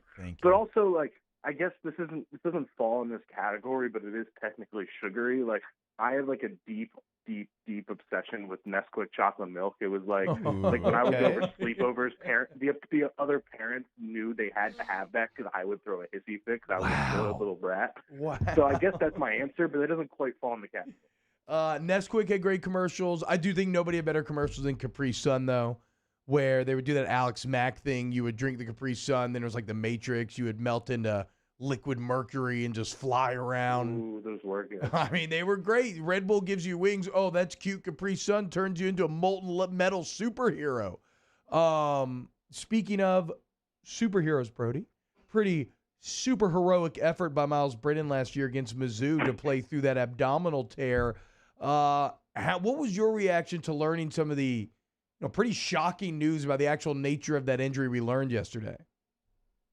Yeah, I think it was, for one, I mean, it was just informative from the standpoint of, I think we all spent that fall. It was just this kind of crazy rumor mill, and the thing you kept hearing was they don't know how to handle this. And, like, you always hear that, and you're like, all right, they're playing this up, like, what's going on there? And then to hear those details, it's like, oh, literally nobody knew how to handle this because this really was such a bizarre injury that it was going across his ab, like down to his hip, and no one, like NFL teams, MLB teams, none of them had seen it. So I think it was just kind of informative. I mean, to some extent, like relieving is not the right word, but just kind of like, oh, okay, so this is why, and it wasn't something else. You know what I'm saying? Yeah, and definitely. so I think there's a little bit of that where, I mean, it was pretty bizarre, and it really does show that he walked us through the recovery he had to go through, where he's basically starting at 0% and went from like 5%, 10%, 15%. All right, now he can pick up a football. I think it was kind of crazy, really, in hindsight, to think that he's back where he is in theory in just 5 months. So it was pretty impressive. But yeah, I guess we missed out on our chance for the Miles Brennan procedure. Yeah. And it looks like he's fully back. I mean, I haven't heard otherwise. I mean, so we assume, Brody, he's going to be scrimmaging on Saturday in a full go? Yeah, I mean, all indications from him, from Ed Ogeron, everything that they have said this week so far has been he is 100%. He's good to go. He's been going 100% in all the off-season workouts, and obviously he told you guys the caravan that he's been graded elite at a lot of those. Yeah, I mean, he is, I would, based on everything that Miles said yesterday and Ed said Tuesday, he is 100% good to go. Yeah, also, I mean, if we're talking about the surgery thing, Tommy John, great ring to it. Liz Frank, great ring to it. Miles Brennan surgery, it doesn't feel great on the tongue. Liz Frank is awful. No, it's an awful injury. Yeah, I've had it. But a great name. Yeah. I'm saying, I'm glad they opted out of the surgery for that reason alone. Brody, when you look at the starting quarterback competition, we just talked about it a little bit. It's pretty fascinating. What's your thoughts on it, and how do you feel this thing plays out? Yeah, I think my initial thoughts are, I mean, it's kind of what we talked on your show a few times about in the last few weeks, is that I always felt like Ed Ogeron was going to make this a competition. And I always brought up that he's from the Pete Carroll school, and Pete Carroll literally wrote a book about how important competition culture is and all that. So he was always going to want that. And it was always kind of a downside that Miles Brennan never really had a spring competition last year, and because nobody was there to really push him yet, and he didn't even really have a competition to be Burrow's backup because everyone left that summer too, So there's something there of like you want guys competing, and also there's the part of, and the part you just can't leave out of, you want to queue 4 quarterbacks. So the first time in a long time at LSU, there's legitimate talent and depth of that quarterback room where you're 4 deep. You want to keep all those guys engaged. You know, you want Max Johnson, who just won you 2 games. You want to respect him, honor him, and give him a chance to, stay around. You want TJ Finley not to bail just because it seems like, and this is just my prediction, but like that he's the number 3 guy. You don't want him to bail right away. So there's a little bit of, you want to keep these guys engaged for as long as possible. And let's say it is Miles Brennan, which, yes, that is my prediction. I do think Miles Brennan ultimately wins this job. Say that's what happens. You don't want them thinking, oh, I just lost to Miles Brennan. You want them thinking, okay, but at least I know I'm going to compete for the job next year. And I think that's why having it a competition is so important right now. And yeah, it's a numbers game. Good chance someone still transfers this year. But I think there's so many layers to this on top of, you want Miles Brennan to win it. And then last thing I'll say is, also, and I think he said this too, is if Miles Brennan doesn't win it, that's proof that it probably wasn't, that's proof that you probably wanted that competition anyway. Yes. That was telling you what you were going to get out of it. So I think it's a win-win-win. All right, Brody, last one for me outside of quarterback, because there's a lot of positions on this team that we already know. Like with the offensive line, with the defensive line coming back, we kind of know where the depth chart looks like on those position battles. But what's the most intriguing to you outside of quarterback? I just always go towards safety just because it's so rare at LSU to have a position where you're banking on 2 freshmen. I know Todd Harris should play, and he will play. But the idea that Jordan Tolles, I really have expectations for. I think he's really good. He looked like a physical stud yesterday without pads on. But, I think you have Sage Ryan coming in. You have Derek Davis already there, and I've heard really good things about him. And, you have Ed Ogeron telling us Tuesday that I asked him about, hey, is that a spot where you actually think you might have to expect those freshmen to play? And he's like, they're going to have to. So I just think that's such a rare situation where you're literally relying on these freshmen. So I think that's probably the most interesting to me of, Mo Hampton's gone. Does Tolles actually take that leap? How good are these freshmen? Those are the big things. And then I think I think I know the answer. I think it's going to be Cole Taylor, but I just want, as a nerd, I just want to see what happens with tight end. And, does Jack Beck move there in the fall, or, what do they like Stores? I'm just interested to see what happens there. Brody Miller at Brody A. Miller on Twitter. Again, you must check out his work on The Athletic. He is the best. We host the Hold That podcast together. Brody, thank you so much. If you have any Snyder Cut questions, I'm on the other side. Dude, I'm very excited. I'm gonna wait till Tuesday when I'm done with tournament mode, but I'm gonna get some beverages and truly lean into the Snyder Cut. I think you'll be rewarded. I'm fascinated to see your thoughts, Brody. Wow, thank you so much. Yeah, I'm telling you, man. You have a great day. Brody, I love Brody. You should listen to the Whole That podcast. All right, when we get back, I want to do Ask the Bench. I normally know we save it for hour number 3, but why don't we do a little Ask the Bench brought to you by Cold Coors Light, hour 2 today as well. So keep it locked right here on OTB. Off the Bench with Hester and T-Bob. Go to AdvantaClean.com. Check it out there. Get peace of mind because, look, you call them so they handle all of the cleanup because it can be a messy situation. It can be a dangerous situation. You don't know how to handle it, but they do. That's why that's the first call that you make. Yeah, so when you're talking about AdvantaClean, mold damage, fire damage, water damage. Oh, check this out, boys. The unholy trinity, right? Everybody hates those, right? And so if you have that problem, it's very overwhelming. You're probably thinking, I need to call my insurance agent first, right? Because they're the ones that No. You call 369-5228. Doesn't matter when it is. AdvantaClean's open 24/7. And when you call AdvantaClean, not only do they fix the issues, but they document it all, and they deal with the insurance company for you. So, your best interests are truly being looked out for. 369-5228, AdvantaCleanBR.com.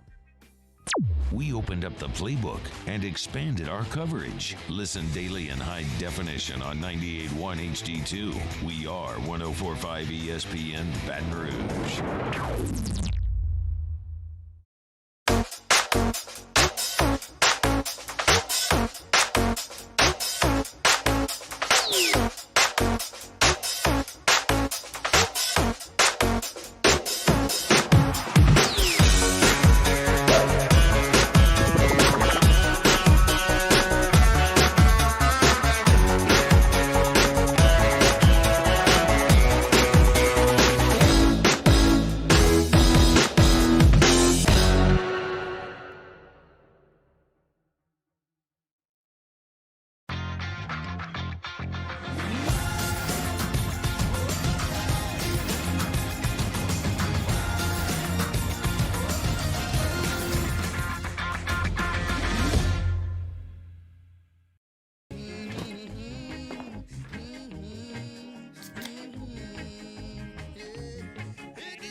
Have you been issued a ticket for texting, speeding, or other traffic violations? Have you made a mistake? We all have. You're not a bad person. Call the law offices of O.C. Brown at 225-343-1111 or connect with us online at ocbrown.com.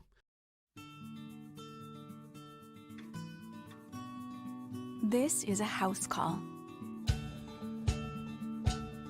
This is a follow-up appointment.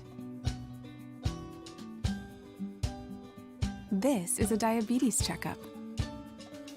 This isn't just more convenient care, it's more advanced care. This is innovating healthcare at Louisiana's #1 hospital, Ochsner. I'm Jay Ducote. I grew up learning how to cook at LSU tailgate parties and right in my own backyard. And I created JD's Louisiana products to bring that Louisiana flavor to you at home for your backyard cookout. JD's Louisiana barbecue sauce, Louisiana molasses mustard, spicy and sweet barbecue rub, and more are available at your local supermarkets or by logging on to jducote.com/shop. Put in promo code CST for 25% off at checkout. ServiceMaster Elite create clean, disinfected work environments. As a local business, we take pride in serving the New Orleans and Baton Rouge areas. Our cleaning protocols follow CDC and OSHA standards for healthcare settings, offices, senior living, restaurants, and industrial plants. Contact ServiceMaster Elite to get your operation ready for reopening with germ disinfection cleaning. ServiceMaster Elite, the trusted choice in professional cleaning since 1996. $29,995 for a new Ford F-150. Bayou Ford in Laplace has brand new 2020 Ford F-150s for only $29,995. All new. Hey, it's Matt Moscona inviting you to join us for Friday's AFR presented by Don Juan Cigar Bar. The Riot Radio Hour returns, preview an LSU opening conference play against Mississippi State and the Big Dance. Join us 3 to 6, 104.5 ESPN Baton Rouge.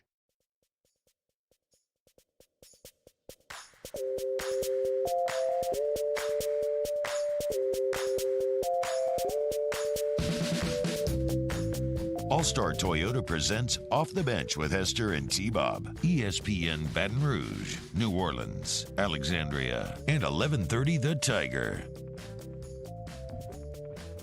Hey, what up, y'all? Welcome back to OTB. Musso, Danny, T-Bob, and Yeek. Hanging out with you right now. Big news. We were hanging out with Coors yesterday. Looking at them blue mountains. They look cold and delicious. And very soon here, coming in the future, Free Beer Friday will be back. Bring it back. Bring it back. How about that? Okay, hell yeah. Coors Light, where you at? Now it's time. They're literally waiting to get the go. Well, no, I was trying to continue to bring it back. Because what's the next line in that song? I don't know, but they're like, absolutely, we're gonna do that. Yes, no, they're very into it. All right, let's get into some Ask the Bench, brought to you by Coors Light. I can't wait to after the show go get some cold Coors Light. Hashtag Ask the Bench, peanut butter and blank sandwich. I already know y'all's answer. Peanut butter, banana, and honey. Yep. I'll throw some bacon on there too. Don't forget about the swine. Wow, really? Wow. Oh yeah. Throw some That's swine bougie. on there. Is it bougie or is it redneck? I feel like that's pretty. I feel like it's kind of redneck. Yeah, you gotta cook the bacon. It's effort. It's effort, but it's not bougie. That is. I do feel like that's a redneck thing for sure. Yeah. And Danny, we have 4 boys. There's always some swine laying around the house. Like, they love bacon. Hashtag Ask the Bench. Greater prospect, Walker Howard or Arch Manning? Great question. I've seen more of Walker Howard. I haven't seen enough of Arch Manning really to even give a book out on him. I've only seen him play like 6 plays during that time they were on ESPN. I've seen Walker Howard a lot, and both of them look like studs. Yeah, I mean, both look like studs. I can't pretend to have a great opinion there that would inform anybody of anything. Hashtag Ask the Bench, favorite pregame pump-up song? When the Levee Breaks. Oh, I'm sorry. Sorry, go ahead. No, go ahead. Okay, When the Levee Breaks by Led Zeppelin. It just, ooh. Audio Slave, Shadow of the Sun. Okay, hell yeah. What about y'all? Oh, God, Also, Metallica, For Whom the Bells Toll. That's a good one. Yeah. I love some Boosie as well. What was the old song, Touchdown and Cause Hell? I don't remember the name of it, but I used to listen to that every pregame. I had weird too. Like before we went down the hill, I like to get really, really revved up in pregame, like even going out there. But like once we came back to my locker, I did like to like have like a little woosah moment, like some chill music to really hone in, like on the last like look at the game plan or something. So for me, that was Battle of Evermore by Zeppelin as well. Hashtag Ask the Bench. Favorite Harry Potter book / movie. Favorite book and movie, Goblet of Fire. It's just fantastic all around. You got nothing? Never seen. Okay. I was never a Harry Potter fan. Okay, Musa? I'm not against it. I've just never seen it. Anything for you? What? Oh, okay, fair. I see where. Yeah. Ask the Bench, do they extend the Snyderverse? I don't think they will, but this movie actually does make a case for it. Also, I didn't mention this earlier. The 4:3 aspect ratio, I ended up loving almost immediately. It didn't mess with me at all. All right, we'll put these other Ask the Bench questions in the document. We'll get to them at the end of hour number 3. That was Ask the Bench, brought to you by Cold Curse Light, man. Can't wait to go ride the silver bullet as soon as we get out of here, bro. Hey, the mountains are blue. What are you going to do? You're going to drink them. Oh, look at that, dude. Look at All us. right, hour 2 in the books. Hour 3 coming up next. We're kicking it off with PQ. That's right, Patrick Queen coming and joining the show. We got Mega Making Money at 9:30 and a Tom Cruise movie tier list. YouTube.com/1045 Off the Bench with Hester and T-Bob. Can you feel it? Spring is almost here. And if you got a new boat for Christmas or you just want to take your boat to a new level, you want front-to-back boat service. HD displays, live sonar that show the fish before you cast, trolling motors. At front to back, they got not 1, but 2 NMEA certified techs for all of your marine electronic needs. How does a brand new speaker system sound? Well, guess what? They do that too. So call 225-928-9644 or go to front to back boat service.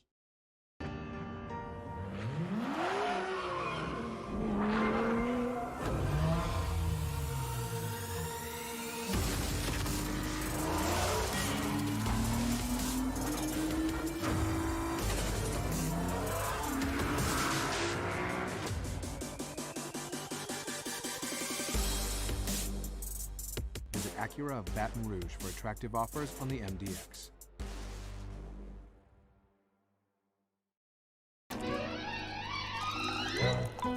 Le posso offrire un caffè? Le posso offrire un caffè? Andiamo insieme da me, non c'è. Call Mr. Electric today for electrical repairs, upgrades, and installations. 50 years ago on Easter Sunday, Breck's Baton Rouge Zoo proudly opened our doors, and we've been hopping ever since. 5 decades of connecting people with animals, teaching our community about the problems facing wildlife and how we can help, and working with zoos across the world to protect endangered species. Today, our future is taking flight by stretching the possibilities of what your zoo can become, while we keep it fun and affordable for everyone. Thanks for coming along. Starting in 1974, Central Plumbing has served Baton Rouge and surrounding areas for all of their plumbing needs. Through these tough and trying times, we want you to remember that the Payne family is here to continue to support and serve you. As a multi-generational business, there is no job that is too big or too small. Residential, commercial, industrial, hospitality, we're here for anything you need. 24/7, 365. Give us a call, 225-925-8552. This isn't just another day. It's so much more. Kelly's life was put on hold when her auctioneer primary care doctor discovered a rare blood disorder. Her doctor connected her to an auctioneer care team of cancer, heart, and kidney specialists. With multiple primary care locations around Baton Rouge, same-day appointments, and online scheduling, we're relentless about keeping you healthy. Auctioneer Baton Rouge, innovating healthcare for Kelly. It's no secret. The best oysters in Baton Rouge are at Jolie Pearl Oyster Bar.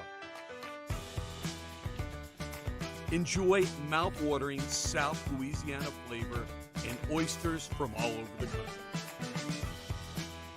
And don't forget our nightly drink specials.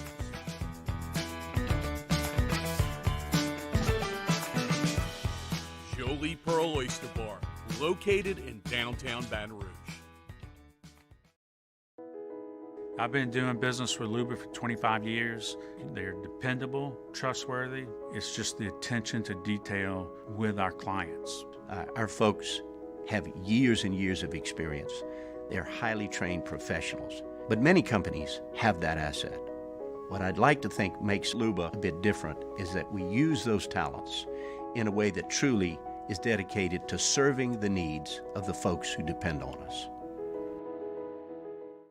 $29,995 for a new Ford F-150. Bayou Ford in LaPlace has brand new 2020 Ford F-150s for only $29,995. All new Bayou Ford vehicles come with a 1 million mile powertrain warranty, and with Bayou to You, free delivery right to your door. The crew at Bayou Ford is going to do right by you.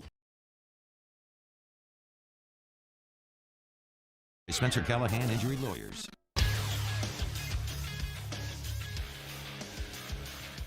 Good morning. It's 9 a.m. on Friday, March the 19th. Today in Baton Rouge, expect to see partly cloudy skies with a high of 57. Coming up today on OTB/OT, former LSU linebacker, current Baltimore Raven Patrick Queen joins the show next. FanDuel's Megan Making Money stops by at 9:30. Follow the show today on Twitter and Instagram at OTB_ESPN. You can watch live at the 104.5 ESPN YouTube channel and interact inside the Bayou Ford YouTube chat. OTB/OT starts right now. Let we go. All-Star Toyota presents Off the Bench with Jacob Hester and T-Bob Hebert. Yeah. Off the Bench with Hester and T-Bob. Hey, they said I got to come off the bench. All-Star Toyota presents Off the Bench with Hester and T-Bob. Yo, yo, yo. Yo, yo, yo. Welcome in to OTB/OT, final hour of the show, boys. And then it is weekend time. Let's do it right now. I am so hyped to be joined by a man who took the NFL by storm last year. That is Patrick Queen, LSU great, first rounder, all rookie. PQ, what's up, man? Thank you so much for waking up with us this morning. What's good, y'all? I appreciate y'all, man. Ain't nothing better to do early in the morning to get on the phone and talk a little football. Hell yeah, bro. Talk and so, Patrick, I've been wanting to ask you this really for almost a couple of years now, but this first chance I'm going to talk to you. I don't think I've ever seen a trajectory like what you experienced 2019 to 2020. And what I mean is, like, at the beginning of the LSU 2019 season, you weren't even starting. Right? I mean, you were coming in, you were playing, but you weren't starting. You then worked your way into becoming a first-round pick. I mean, it culminates in you absolutely dominating the national championship. You become a first-round pick. Then you go in the NFL. You dominate there from day one. You get over 100 tackles. You make the all-rookie team. Take me back to that beginning of the 2019 season when you weren't where you wanted to be. What did you do? What did you tell yourself? How did you manage to create where you're at now? Yeah, it was a tough experience. I remember it was a competition all during camp, and like my knee was hurting the whole camp, and like I couldn't even complain about it, say nothing about it, because it was just making it seem like I'm soft, and so I couldn't perform how I wanted to, and eventually got beat out respectfully by the other two, man. I remember I ran up over the news. I almost cried right then on the spot because, like, wow. You know, you put all the work in and, like, you just know you could do about it. So I just, from that point on, I just took everything with, like, extreme anger and just, like, played physical every time I got on the field. And eventually, like, weight broke through and just, like I prayed for, and just I took it and ran with it and never looked back. Did you ever have a moment where you were like, I don't know about all this, I don't know if it's going to work out, or did you immediately just funnel that into motivation? At first, the transferring part came in my mind because it was like, man, I waited 2 years behind Devin. Yeah. And like, it's like finally my time. So like that did come into my mind, but man, I talked to my parents and stuff, and they was just like, wait it out. You know how you can play, and you know how you can play as well. So whenever you get your chances, make the best of it. And that's what I did. And ever since that night, I guess it was motivation because I ain't never played like that in high school or the first 2 years I've been there. So. Yeah. And obviously, PQ, coming from Livonia, you were a star running back. So I want to ask you this because Devin White always tells me that he was a better running back than I was. Who was the better high school running back, Devin White or Patrick Queen? Most definitely me. See, everybody don't realize Devin a big body, so he couldn't really move with his ball. You feel me?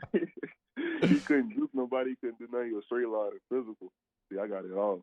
All right, so I can respect that answer. And so I kind of asked that because I want to say, like, there's still, like, some things that you can see, like, in your game, I'm sure, as far as being a full-time linebacker because, you know, when you got to LSU, I mean, you kind of played both in high school, and I think you could have played running back if you wanted to, but do you still feel like you're growing as a linebacker even after being on the all-rookie team and having over 100 tackles and 3 sacks in your rookie year and being a first-round pick? Do you still think there's things to grow? Because Devin, we asked him the same question a couple weeks ago, and he said, yeah, because now, you know, I've been a full-time linebacker only 4 years.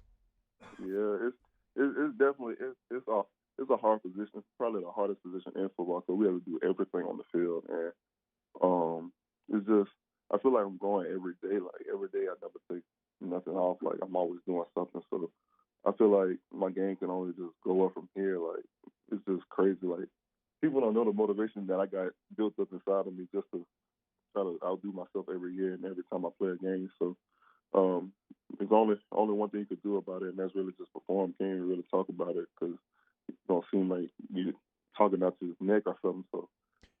And I mean, that's like, I mean, what an inspiration for any, and that's also like a common trait amongst all the most badass guys that I know or that I talk to is they just had that otherworldly kind of motivation. You definitely have it. That what was it like? Because you had so much success so immediately in the NFL.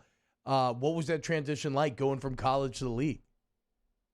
It was smooth for the most part. It's just weird getting around a different group of guys. Like when you go to college, like you at least know a few people, or right. Everybody's your age, so you know it's not really that thrown off. When you get to the league, it's like everybody's like 5-6 years older than you, and you trying to fit in with them and trying to make the call. So at first, like I was a little nervous and stuff to like really communicate, but after like the first week or so, it was just like clockwork. So I can't really say that it was a bad experience. It was really a good experience, to be honest with you. You know, I can't wait till next year because it's almost the same group of guys that's coming back with us. So I know we got a good team, and I know we're going to be looking forward to the competition that we got. All right, PQ, what's the offseason going to look like for you? Because I remember my rookie year, it felt like it was the longest year of my life. You don't get a break. Yeah. And I was in the same situation you were. We played in the national championship game, and you know, it was an extended season, and it took so long, I feel like, just to even get to the rookie year games because of OTAs and mini camps and the combine, all those things, right? So you finally finish your rookie year. It was a long year. So what's the off season look like for Patrick Queen? I didn't do nothing for like a whole month straight. Hell yeah, bro. I remember as soon as we lost, I called my parents up. I was like, y'all need to come out here. We packing, and I'm driving out the next morning. So I drove the next morning, packed up all my stuff, got home the next day, and then chilled for like a whole month. And I just started biking and doing dumbbells after that month. And I'm working out right now in Florida with Mo Wells. So. I mean, it was well earned. You were basically at it for like a year and a half when it's all said and done. Hey, what was it like getting to play with Lamar Jackson, bro? I mean, like it's funny because you have some guys like Clyde goes from Joe Burrow to Patrick Mahomes, which is incredible, and you also have an incredible combination. You go from Joe Burrow to then Lamar Jackson. It's crazy because you always see a lot of good stuff, especially with Joe. We done seen some stuff at LSU with Joe, but like this is on a different level. Like he'll just take off running and then stop on a dime, throw it, rest. He does everything. That's what I think most people in the league don't realize. Like he's really underrated as a quarterback because like he gets all this bad talk, but he really is a good quarterback. And I feel like this year everybody will realize like the type of player that he is and respect what he can do. All right, one of the things that I learned pretty fast in the NFL was there's some elite trash talkers in the NFL, way better than college football. And I will say a former Baltimore Raven, Terrell Suggs, was the best trash talker I ever played against. I mean, he knew how to cut deep. So I've got to ask you, year one. Now, typically it's defensive guys that talk a lot of the trash, right? Any offensive guys that stick out that you remember talking some good trash? I never really met no old linemen talking trash.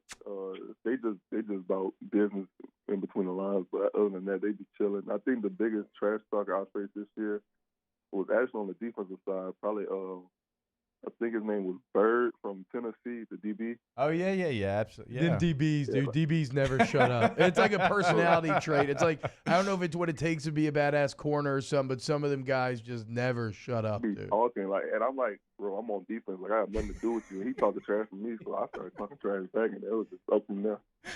Patrick, so something else that's crazy about all this. So you were almost rookie of the year. You're on the all-rookie team. Like, now going into year number 2, like, I feel like you're viewed as a leader on this Ravens defense. Do you kind of feel that? Is that kind of one of your goals as well? Hell yeah, I got to take it up a notch this year, especially because I done got my feet wet now. It's just time to take over now. So I can't wait to be back. I can't wait to lead the defense. Can't wait to be that voice and that guy and the face of it. Like it's everything you could dream of. So I'm gonna take full advantage of it this year for sure. And obviously, I know that you're getting ready for this next NFL season, but being from Louisiana and playing for LSU and winning a national title, you're never going to be too far away from LSU. So when you look at this current team, obviously, last year didn't go as LSU fans or any of us wanted to, but it looks like they bounced back, won their final 2 games. You going to spend any time here in Baton Rouge before the season starts up? I will be down there. I'm coming back this weekend, actually, so I'm going to pass through and see what they're cooking up with over there. Got to go see my guy, Damone, see what he up to, Todd, and all those guys. So. Hey, one of my favorite videos or kind of Twitter moments from last year was was on Mother's Day when you were able to gift your mom with a brand new car, a brand new Range, which that's a hell of a gift. How did it feel to be able to help your mom out a little bit, give back a little bit? It hurt my pockets a lot. It is a Range Rover. Hell, I mean, a brand new Range Rover. Yeah, that'll do it for sure. Nah, it was only right. She been through so much with me growing up, and always motivating me and pushing me. Even though she didn't learn football till I was like 15, so I mean, she only deserves it. So if I had to do it again, I would. Oh yeah. PQ, the part of Louisiana that you're from, and again, you play at Livonia, I've always felt like that area of Louisiana had some grit to it, had like some toughness to it. Is that something that you can feel? Because every time I've ever seen anyone from that area play high school football, it's like, all right, they're always going to have the toughest team, the meanest team, the team that doesn't give up. Is that something you felt like you learned at an early age just because of where you're from?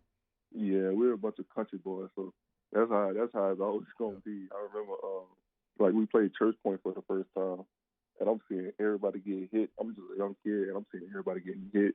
It looked like it hurt. I see people hitting other people and getting hurt. So I was like, bro, like when I get in, it's gonna be over with.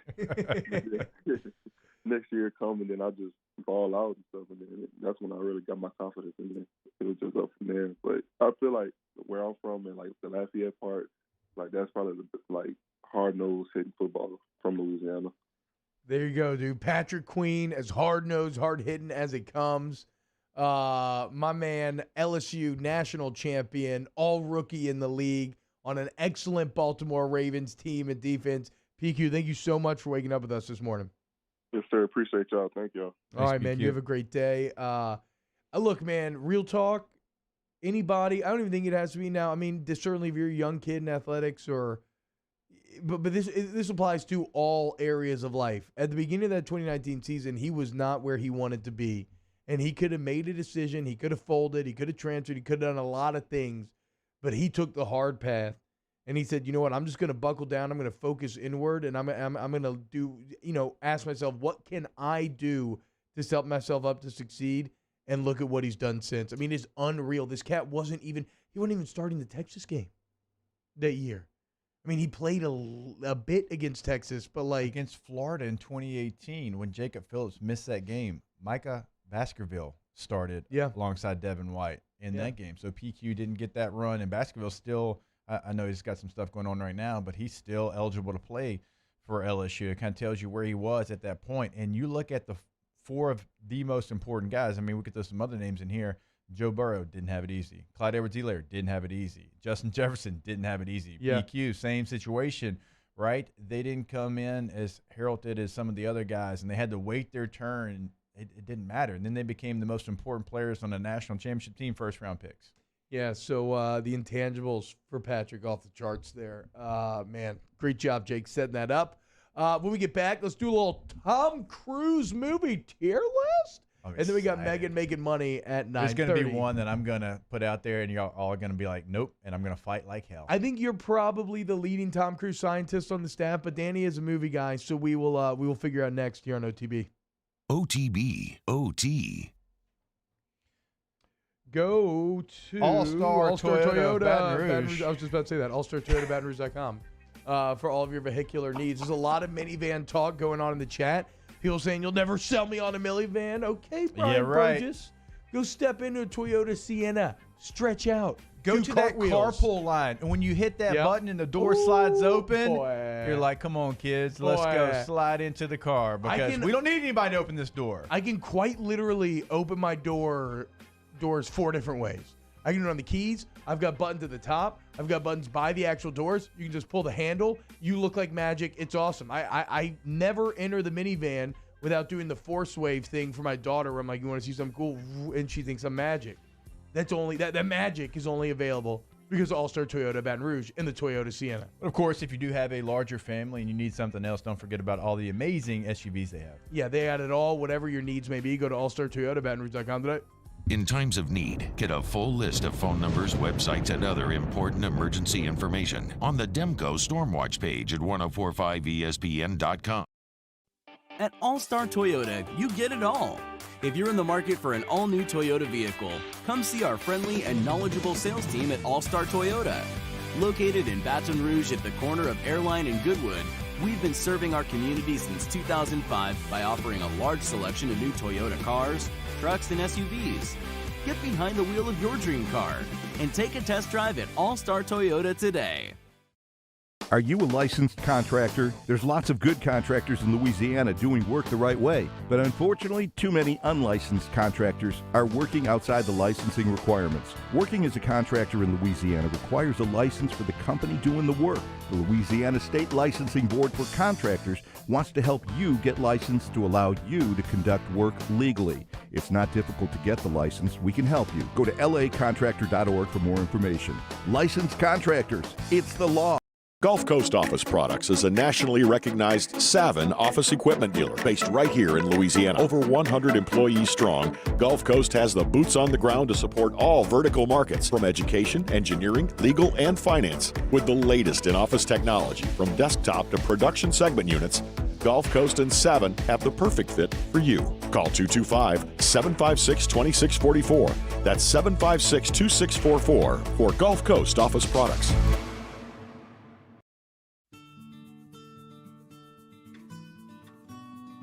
This is a house call. This is a follow-up appointment. This is a diabetes checkup. This isn't just more convenient care, it's more advanced care. This is innovating healthcare at Louisiana's #1 hospital, Auctioner. I'm Jay Ducote. I grew up learning how to cook at LSU tailgate parties and right in my own backyard.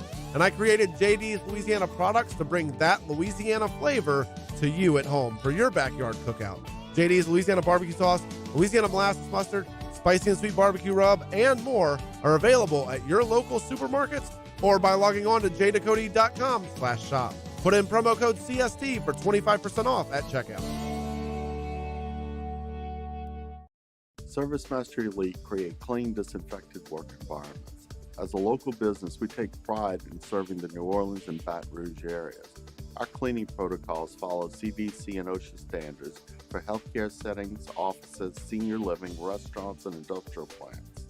Contact ServiceMaster Elite to get your operation ready for reopening with germ disinfection cleaning. ServiceMaster Elite, the trusted choice in professional cleaning since 1996. Join us for Magnolia Madness on Jimmy Yacht's Game Time, beginning on Friday at 10 a.m. We're live from Magnolia Bluffs in Natchez to look for all the angles in the NCAA tournament and preview LSU and St. Bonaventure. Game Time on 104.5 ESPN Baton Rouge.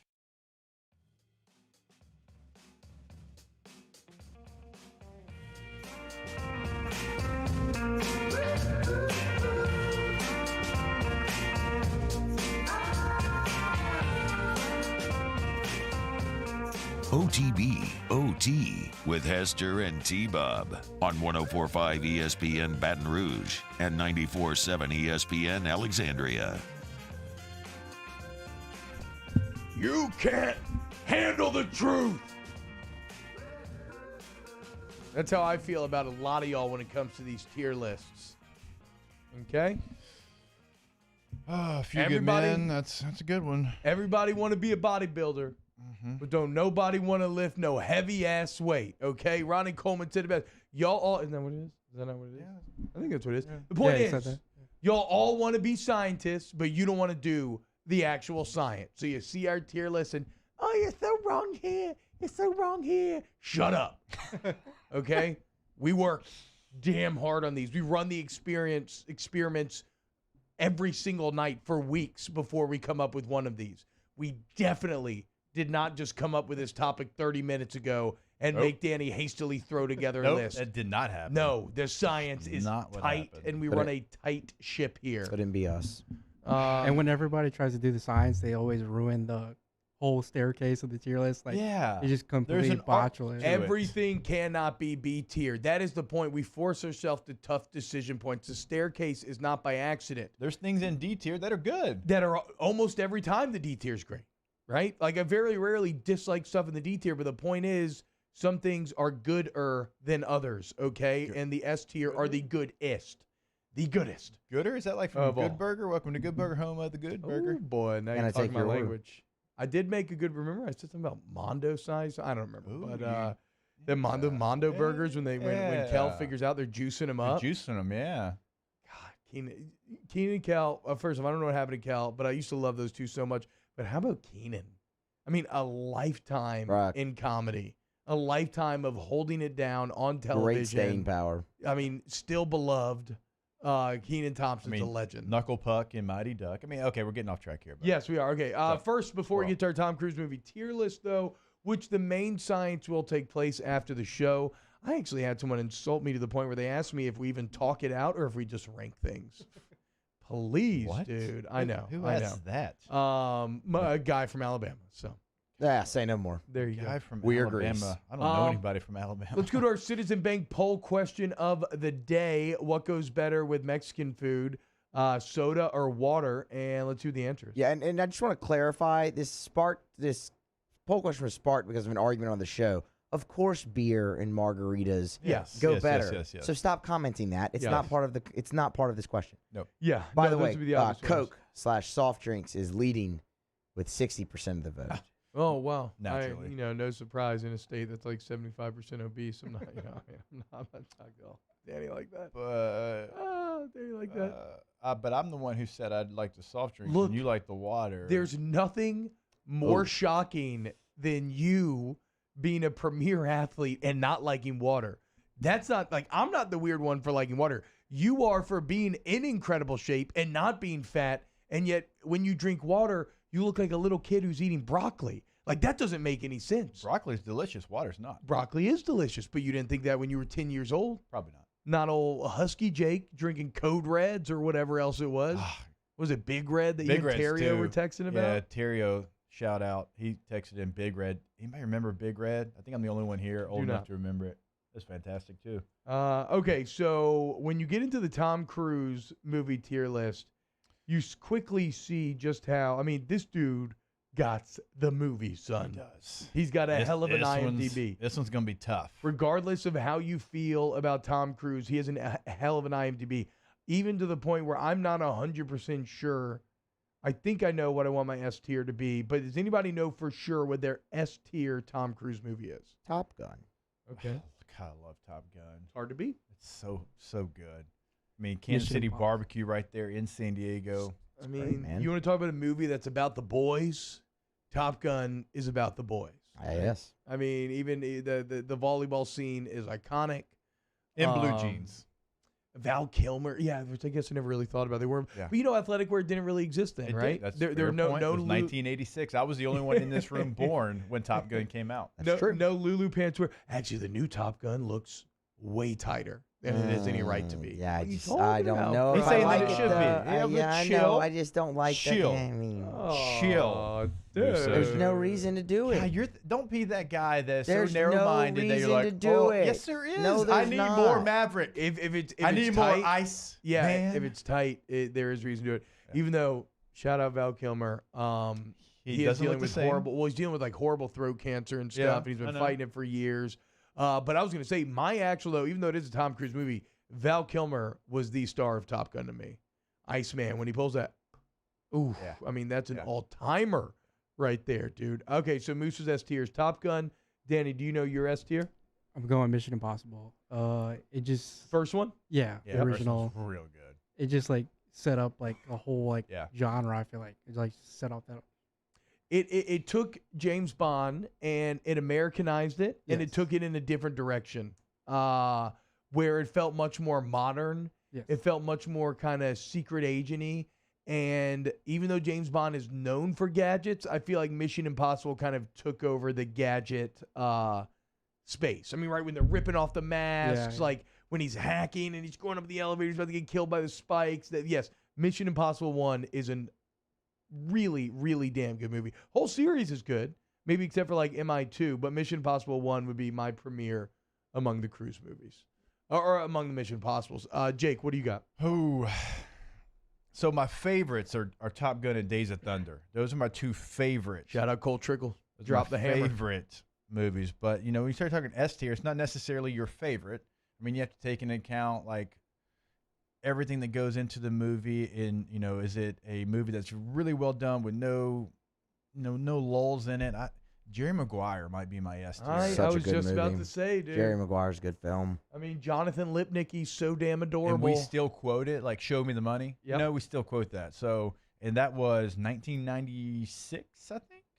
I feel like mine is a little pretentious, and maybe I'm just falling into being pretentious here, but I mean, Eyes Wide Shut is fantastic. I love Eyes Wide Shut. It's a Kubrick film, and obviously, I mean, it's kind of I don't know how it's viewed. Like anything else, it's probably now like the hipster opinion's gone the other way, and people don't like Eyes Wide Shut anymore.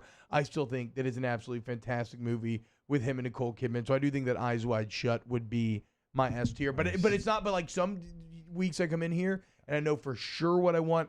I am not absolutely married to Eyes Wide Shut. I'm not either to Jerry Maguire. I mean, Edge of Tomorrow is great. Ooh. I love Last Samurai. Edge of Tomorrow, in terms of expectation to execution, I don't think you're going to find a bigger gap on this list because that movie is fantastic. Rest in peace, Bill Paxton. He was awesome in Edge of Tomorrow, man. I miss Bill Paxton every single day. I once photoshopped like Bill Paxton on a tin of my wife's pictures just so I could imagine what it would be like to just get to hang out with Bill Paxton that much. Bill Paxton, fantastic. Yeah, I spent like a couple hours one night just cutting out Bill Paxton heads and putting them on my wife's heads. R.I.P. Bill. What's your favorite Bill Paxton? Now, real Game quick, over, before we- man. I mean, Bill Paxton Aliens 2 is hard to beat, but it's probably Twister. He's very good in that. It's got to be Twister, Bill Paxton, I think. He's great in Edge of Tomorrow, though. Bill Paxton, scene stealer. But we're here to talk about Tom Cruise. So, look, those are S tiers. We're going to do the majority of this science after the show. Give us your S tiers in the chat if you kind of want to let us know where you stand. And then coming up next, we'll go talk some gambling with, you already know, Megan Making Money every Friday at 9:30. FanDuel's own Megan Making Money. Keep it locked right here on OTBOT. OTB, OT. Go to DonaldSonGlassandBody.com, DonaldSonGlassandBody.com. I've been telling y'all, boys, they're looking for an experienced automotive glass tech. So if that is you want to go get in touch with Donaldson Glass and Body. Why? Because you'll get things like industry-leading pay, health insurance, 401k, paid holidays, vacation, sick pay, even a possible signing bonus, depending on qualifications. So if you're an experienced automotive glass tech, you want to go to Donaldson Glass and Body right now. Also, if you've got an issue with your vehicle, they can take care of it. And remember, even if you can't get it to the shop, they can come and they get it. That's a free service. Looking, if you've ever had that situation of having to get your vehicle towed, you know how expensive that itself can be. And then once they get your vehicle, they're going to be transparent in what they need to fix in your vehicle to get it back working like it should. And they're going to let you know before they do the work and don't surprise you. That's right. To go to DonaldsonGlassandBody.com today. That's DGBauto.com. Donaldsonville Glass and Body.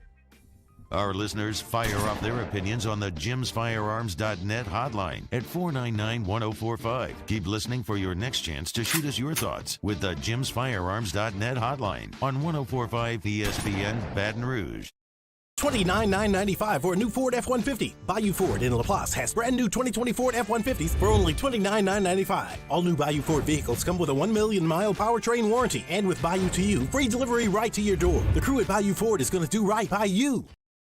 It's no secret. The best oysters in Baton Rouge are at Jolie Pearl Oyster Bar. Enjoy mouth-watering South Louisiana flavor and oysters from all over the country. And don't forget our nightly drink specials.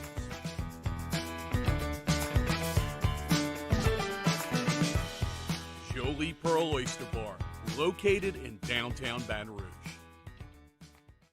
50 years ago on Easter Sunday, Breck's Baton Rouge Zoo proudly opened our doors, and we've been hopping ever since. 5 decades of connecting people with animals, teaching our community about the problems facing wildlife and how we can help, and working with zoos across the world to protect endangered species. Today, our future is taking flight by stretching the possibilities of what your zoo can become, while we keep it fun and affordable for everyone.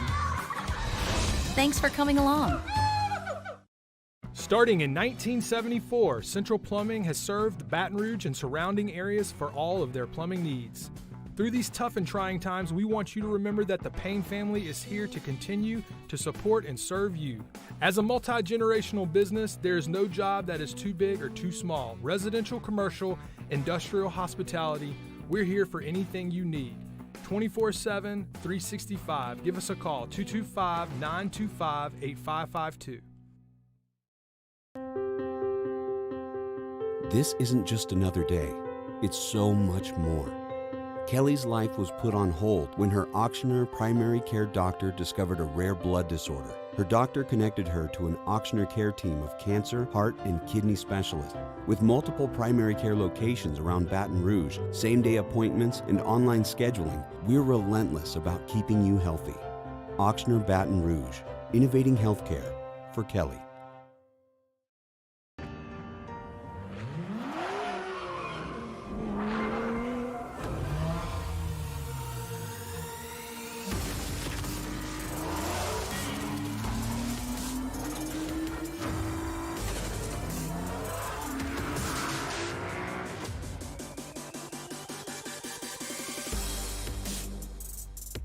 Acura of Baton Rouge for attractive offers on the MDX. Have you been issued a ticket for texting, speeding, or other traffic violations? Have you made a mistake? We all have. You're not a bad person. Call the law offices of O.C. Brown at 225-343. Hey, it's Matt Moscona inviting you to join us for Friday's AFR presented by Don Juan Cigar Bar. The Riot Radio Hour returns, previewing LSU opening conference play against Mississippi State and the Big Dance. Join us 3 to 6, 104.5 ESPN Baton Rouge.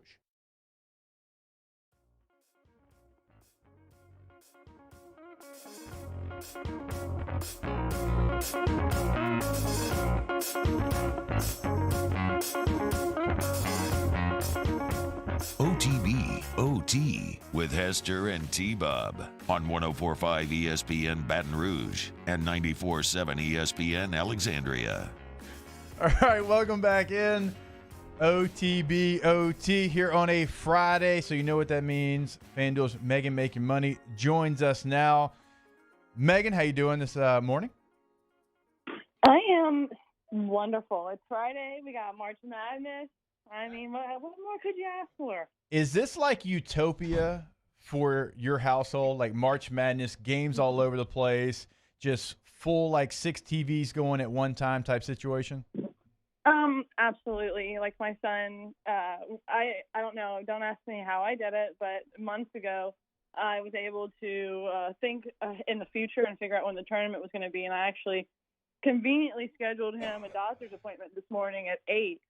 So my kid's got a school excuse today, so that means we were watching March Madness all day So long. you are that cool mom. My mom used to allow me to check out of school on that first Thursday back when the schedule was normal. I'd check out on that Thursday, and she had allowed me to stay at home all Thursday. So you're being the cool mom already, letting him stay home and watch the March Madness.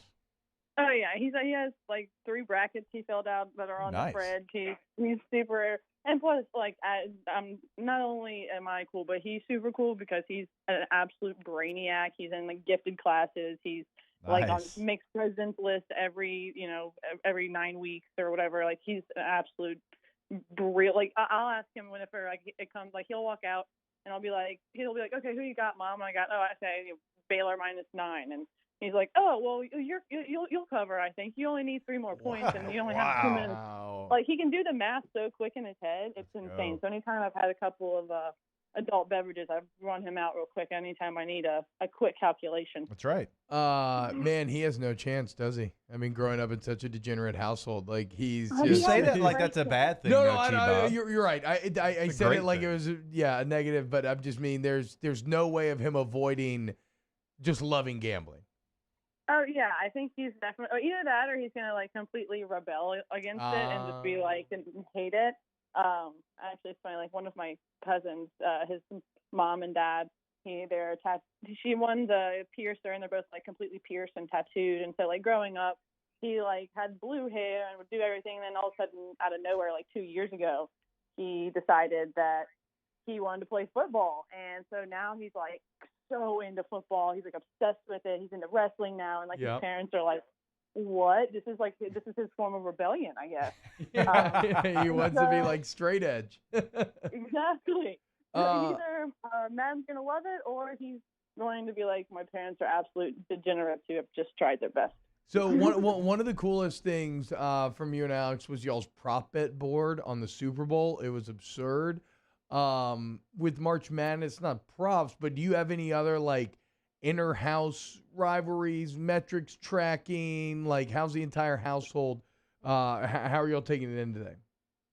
Okay, so obviously we all have our brackets on the fridge. So Alex's are all across the top. His 3, mine are in the middle, and Madden's are on the bottom. They're all eye level for each of us according to our height. So that's how we're gauging that. And then as far as games today, we have my laptop. We have got the other laptop out. Man's gonna have his iPad streaming, and then we have the regular TV. So we're gonna be set. Oh, also I think we're gonna go to walk-on early for a couple early games so that I can get some Moz logs in my system. Oh yeah. Those are my absolute favorite. These walk-ons, mozzarella logs are absolute perfection. I mean, bro, who doesn't love fried cheese, right? I'm going to Chimes Rooftop. I'll probably get down on some cheese logs as well, Meg. It's the best. Oh, so good. So good. What's today looking like for you? And actually, let's recap. I like to recap with you. What was last night like for you? Because there was a lot of dogs to like last night. I followed you on the Texas Southern, got that one. Okay. Got UCLA, got that one, money line. The only one I missed was Wichita State, and they were up double digits so many times in that game. Yeah, I didn't play Wichita or Drake because I read about the starter for Drake coming back, and that one seemed like it could be weird. It ended up being weird. Wichita only won by 1, correct? Drake won by 1. Yeah. Drake won by 1. Okay, Yeah. I didn't know what I think they were underdogs, right? They're +5 or yeah. I don't know what that spread was. I took as I said, Texas Southern, and then I fell for Tom Izzo. Obviously, I actually fell asleep at half because I thought that we were good, and we were not good. So it's fine. I'm fine. I was 1-1. We will live to bet another day in this house. But you went money line though. You went money line on Texas Southern, who was a dog. So technically, you were winning some change. Yeah, technically, you're winning some change. Yeah, I'm up. I saw TV. I can thank you, Hester. I appreciate that. Yeah. I needed that little bit of boost. That was thank you. I drank too much wine last night. I needed some positivity. You got any plays for today that you're feeling really confident on? Yeah, I know a lot of respectable people I know are on that whiskey side, but I like UNC. I like the Tar Heels today. Roy Williams is perfect, literally perfect in first games in the tournament, reaching all the way, stretching back to when he was coached for Kansas. Let's see. Yeah, whiskey, they can get hot. They can shoot some threes, but I think this is going to be a real grind out for the points type of game. Both their defenses are super efficient, but I think UNC is going to just absolutely dominate the glass. And whiskey, I don't think they got this one. I think this is Tar Heels. They've been kind of rolling their last 6 games. They're looking close to tournament form. But I thought the same thing about Michigan State last night. So who knows? I do like that one. I like the UNC, though. They're so good on the offensive boards. They get so many second-chance points. I like that one as well. Yeah, I went to UNC basketball camp when I was 10, so I like that one as well. Oh, I bet you stuck out like a sore thumb. Bro, I could ball. I love a good story behind stuff. I love my favorites are whenever I don't know, if I'm leaning on a team and I'm driving and all of a sudden I'll see in Louisiana, I'll see a Oregon State sticker and I'm like, all right, there we go. I'm going Oregon State. Yeah. It did not happen, but I do like Oregon State plus the 8. Yeah. I don't know if it's still at 8. It's been fluctuating from 7.5 to 8. Y'all know how inconsistent SEC basketball is. Yes. It's just I love the guys, but they're inconsistent. So I really like Oregon State to cover the 8 there. Do I think they went outright? Possibly even, just because I've seen absolute flashes of brilliance from Tennessee, and then just them look like absolute crap, just caca.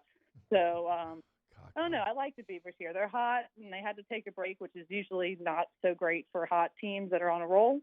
But I think they know this is their big old shot, and Tennessee's a big athletic team. I think that they'll come to play, but they might get caught sleeping here. Yeah. Plus, Oregon State is great against the spread. They're 10-1 ATS, so last 11. Megan making money at Megan making money on Twitter. Catch her for FanDuel. Megan, what was it like having Pat McAfee stop by on your show?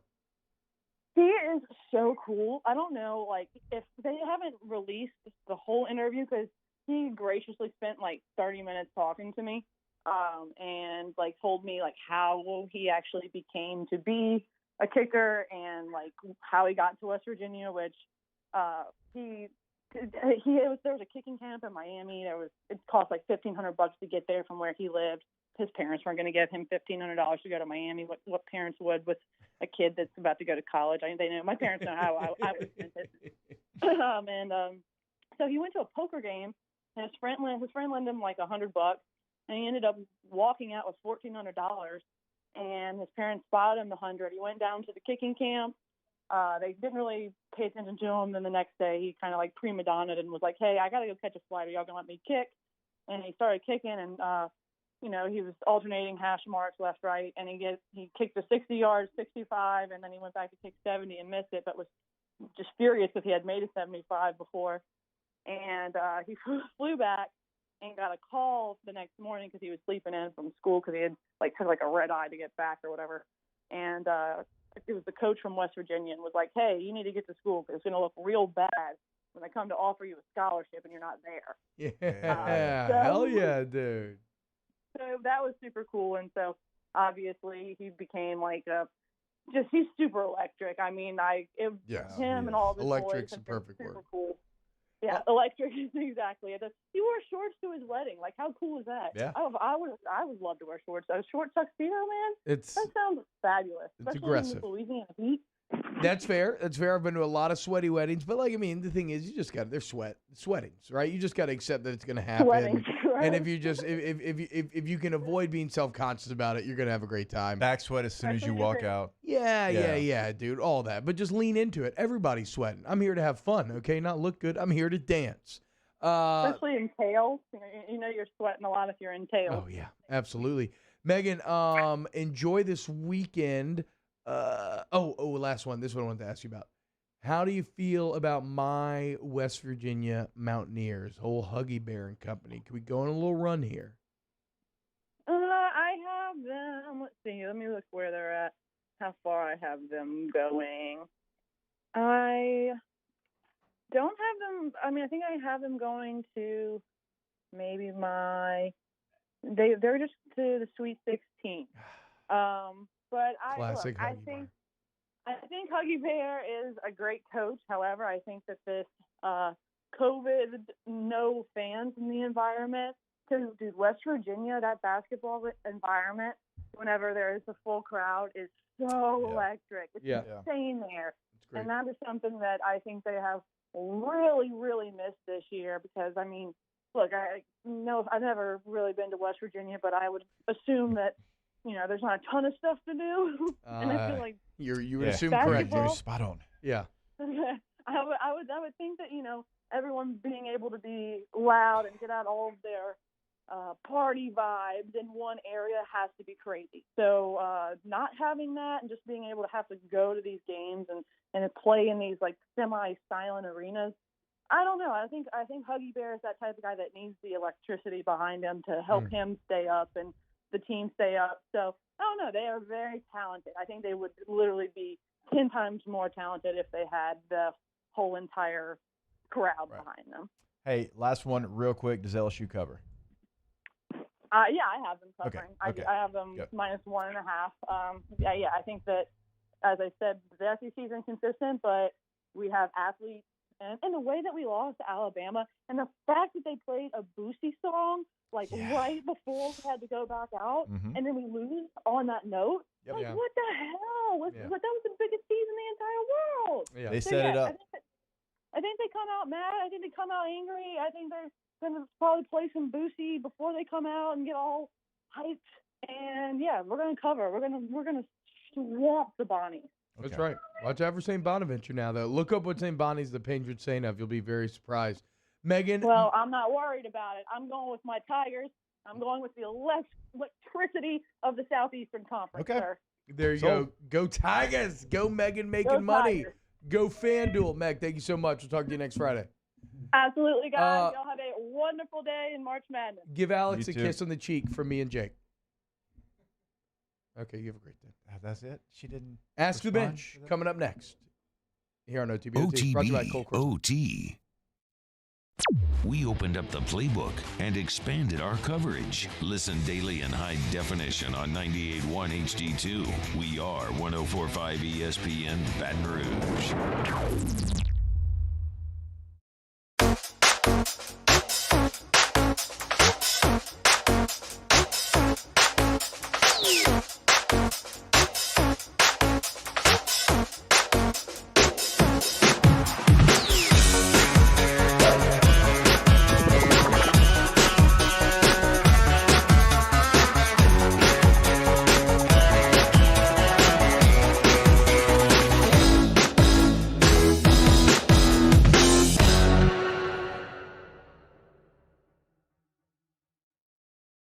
Have you been arrested for DUI or other traffic violations?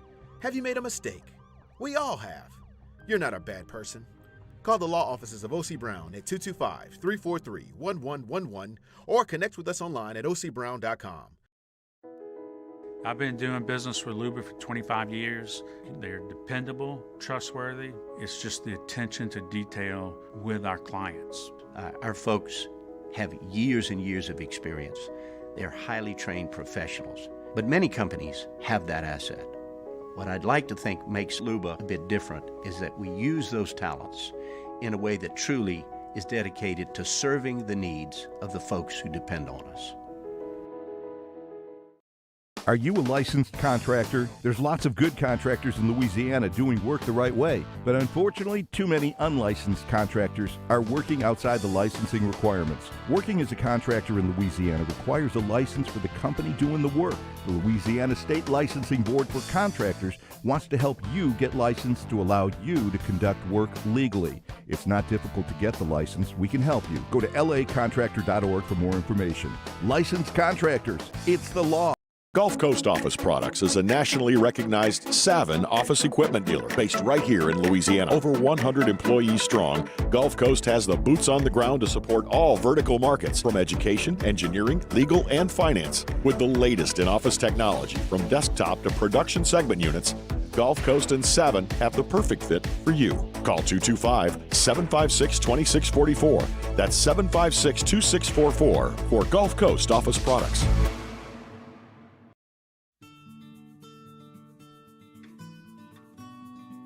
This is a house call. This is a follow-up appointment.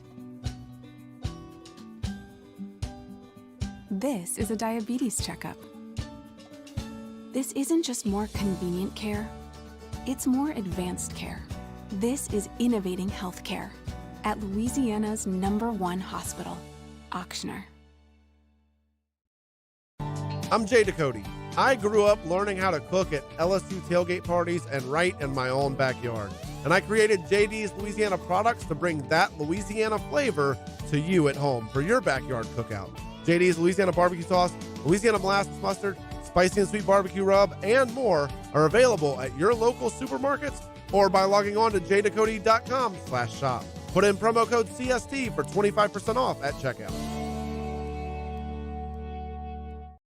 ServiceMaster Elite create clean, disinfected work environments. As a local business, we take pride in serving the New Orleans and Baton Rouge areas. Our cleaning protocols follow CDC and OSHA standards for healthcare settings, offices, senior living, restaurants, and industrial plants. Contact ServiceMaster Elite to get your operation ready for reopening with germ disinfection cleaning.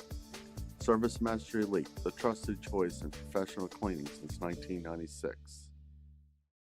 Sports wouldn't be the same without the die-hard fans. That's why we're highlighting the fans. Join us for Magnolia Madness on Jimmy Yacht's Game Time, beginning on Friday at 10 a.m. We're live from Magnolia Bluffs in Natchez to look for all the angles in the NCAA tournament and preview LSU and St. Bonaventure. Game Time on 104.5 ESPN Baton Rouge.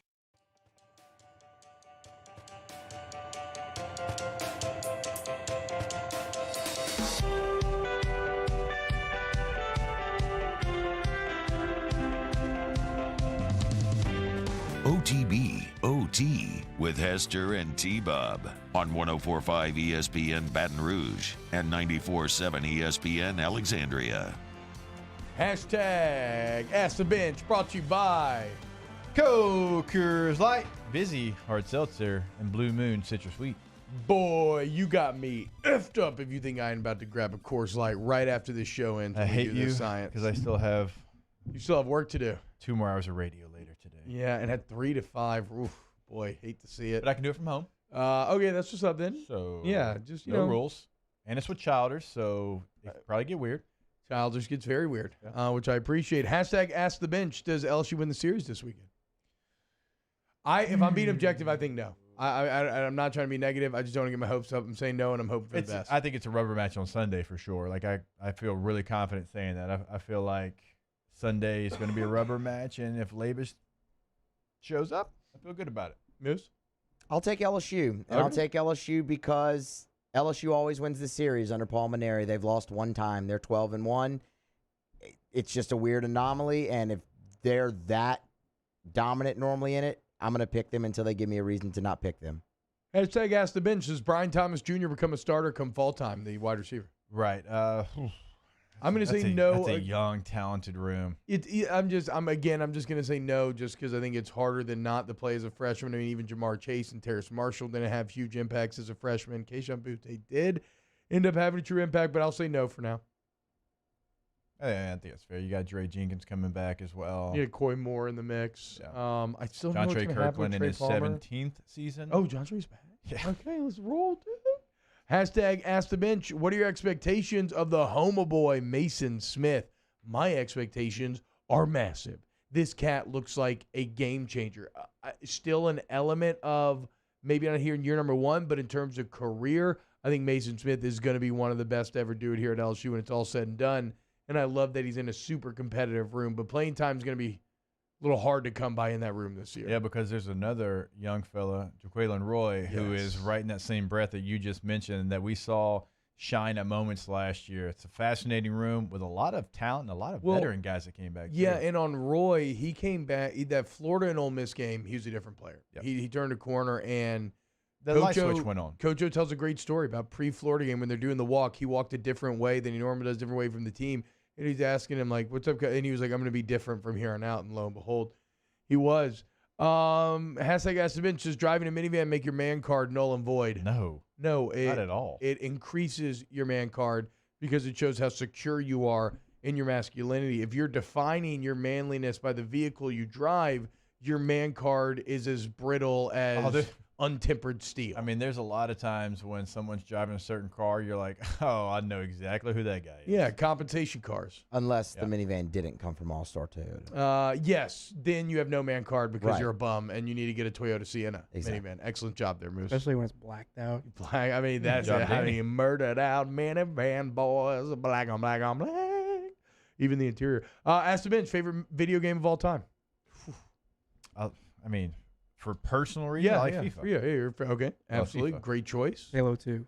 Okay, love it. Absolutely. Moose? NCAA football, duh. Okay, there you go. For me, The Witcher 3.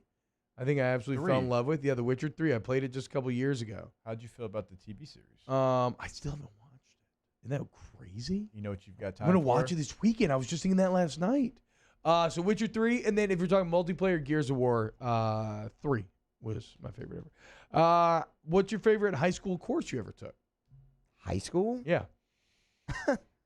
PE. I had a great. For sure. Oh man, I love all those PE. gen ed courses we took in high school. Economics is, I mean, I think something that's I had an amazing helpful. English teacher named Miss Love, who I love dearly to this day, even though I've not spoken to her since high school, really. But you were an incredible teacher, Miss Love. English. Actually, my choice would be art because I really like. Okay. I'm an artist, And, dude. And there you go. I mean, I believe you are. I mean, look at our excellent YouTube thumbnails. They're incredible, day in and day out. And that's it for Ask the Bench, brought to you by Cole Kurz Light Boat. Let's go drink some Kurz. Let's go do some science. You'll have a great weekend. Go Tigers! On the hardwood and the diamond. Let's go Tigers! Y'all have a great weekend. We'll see you on Monday. OTB, OT. At All-Star Toyota, you get it all. If you're in the market for an all-new Toyota vehicle, come see our friendly and knowledgeable sales team at All-Star Toyota.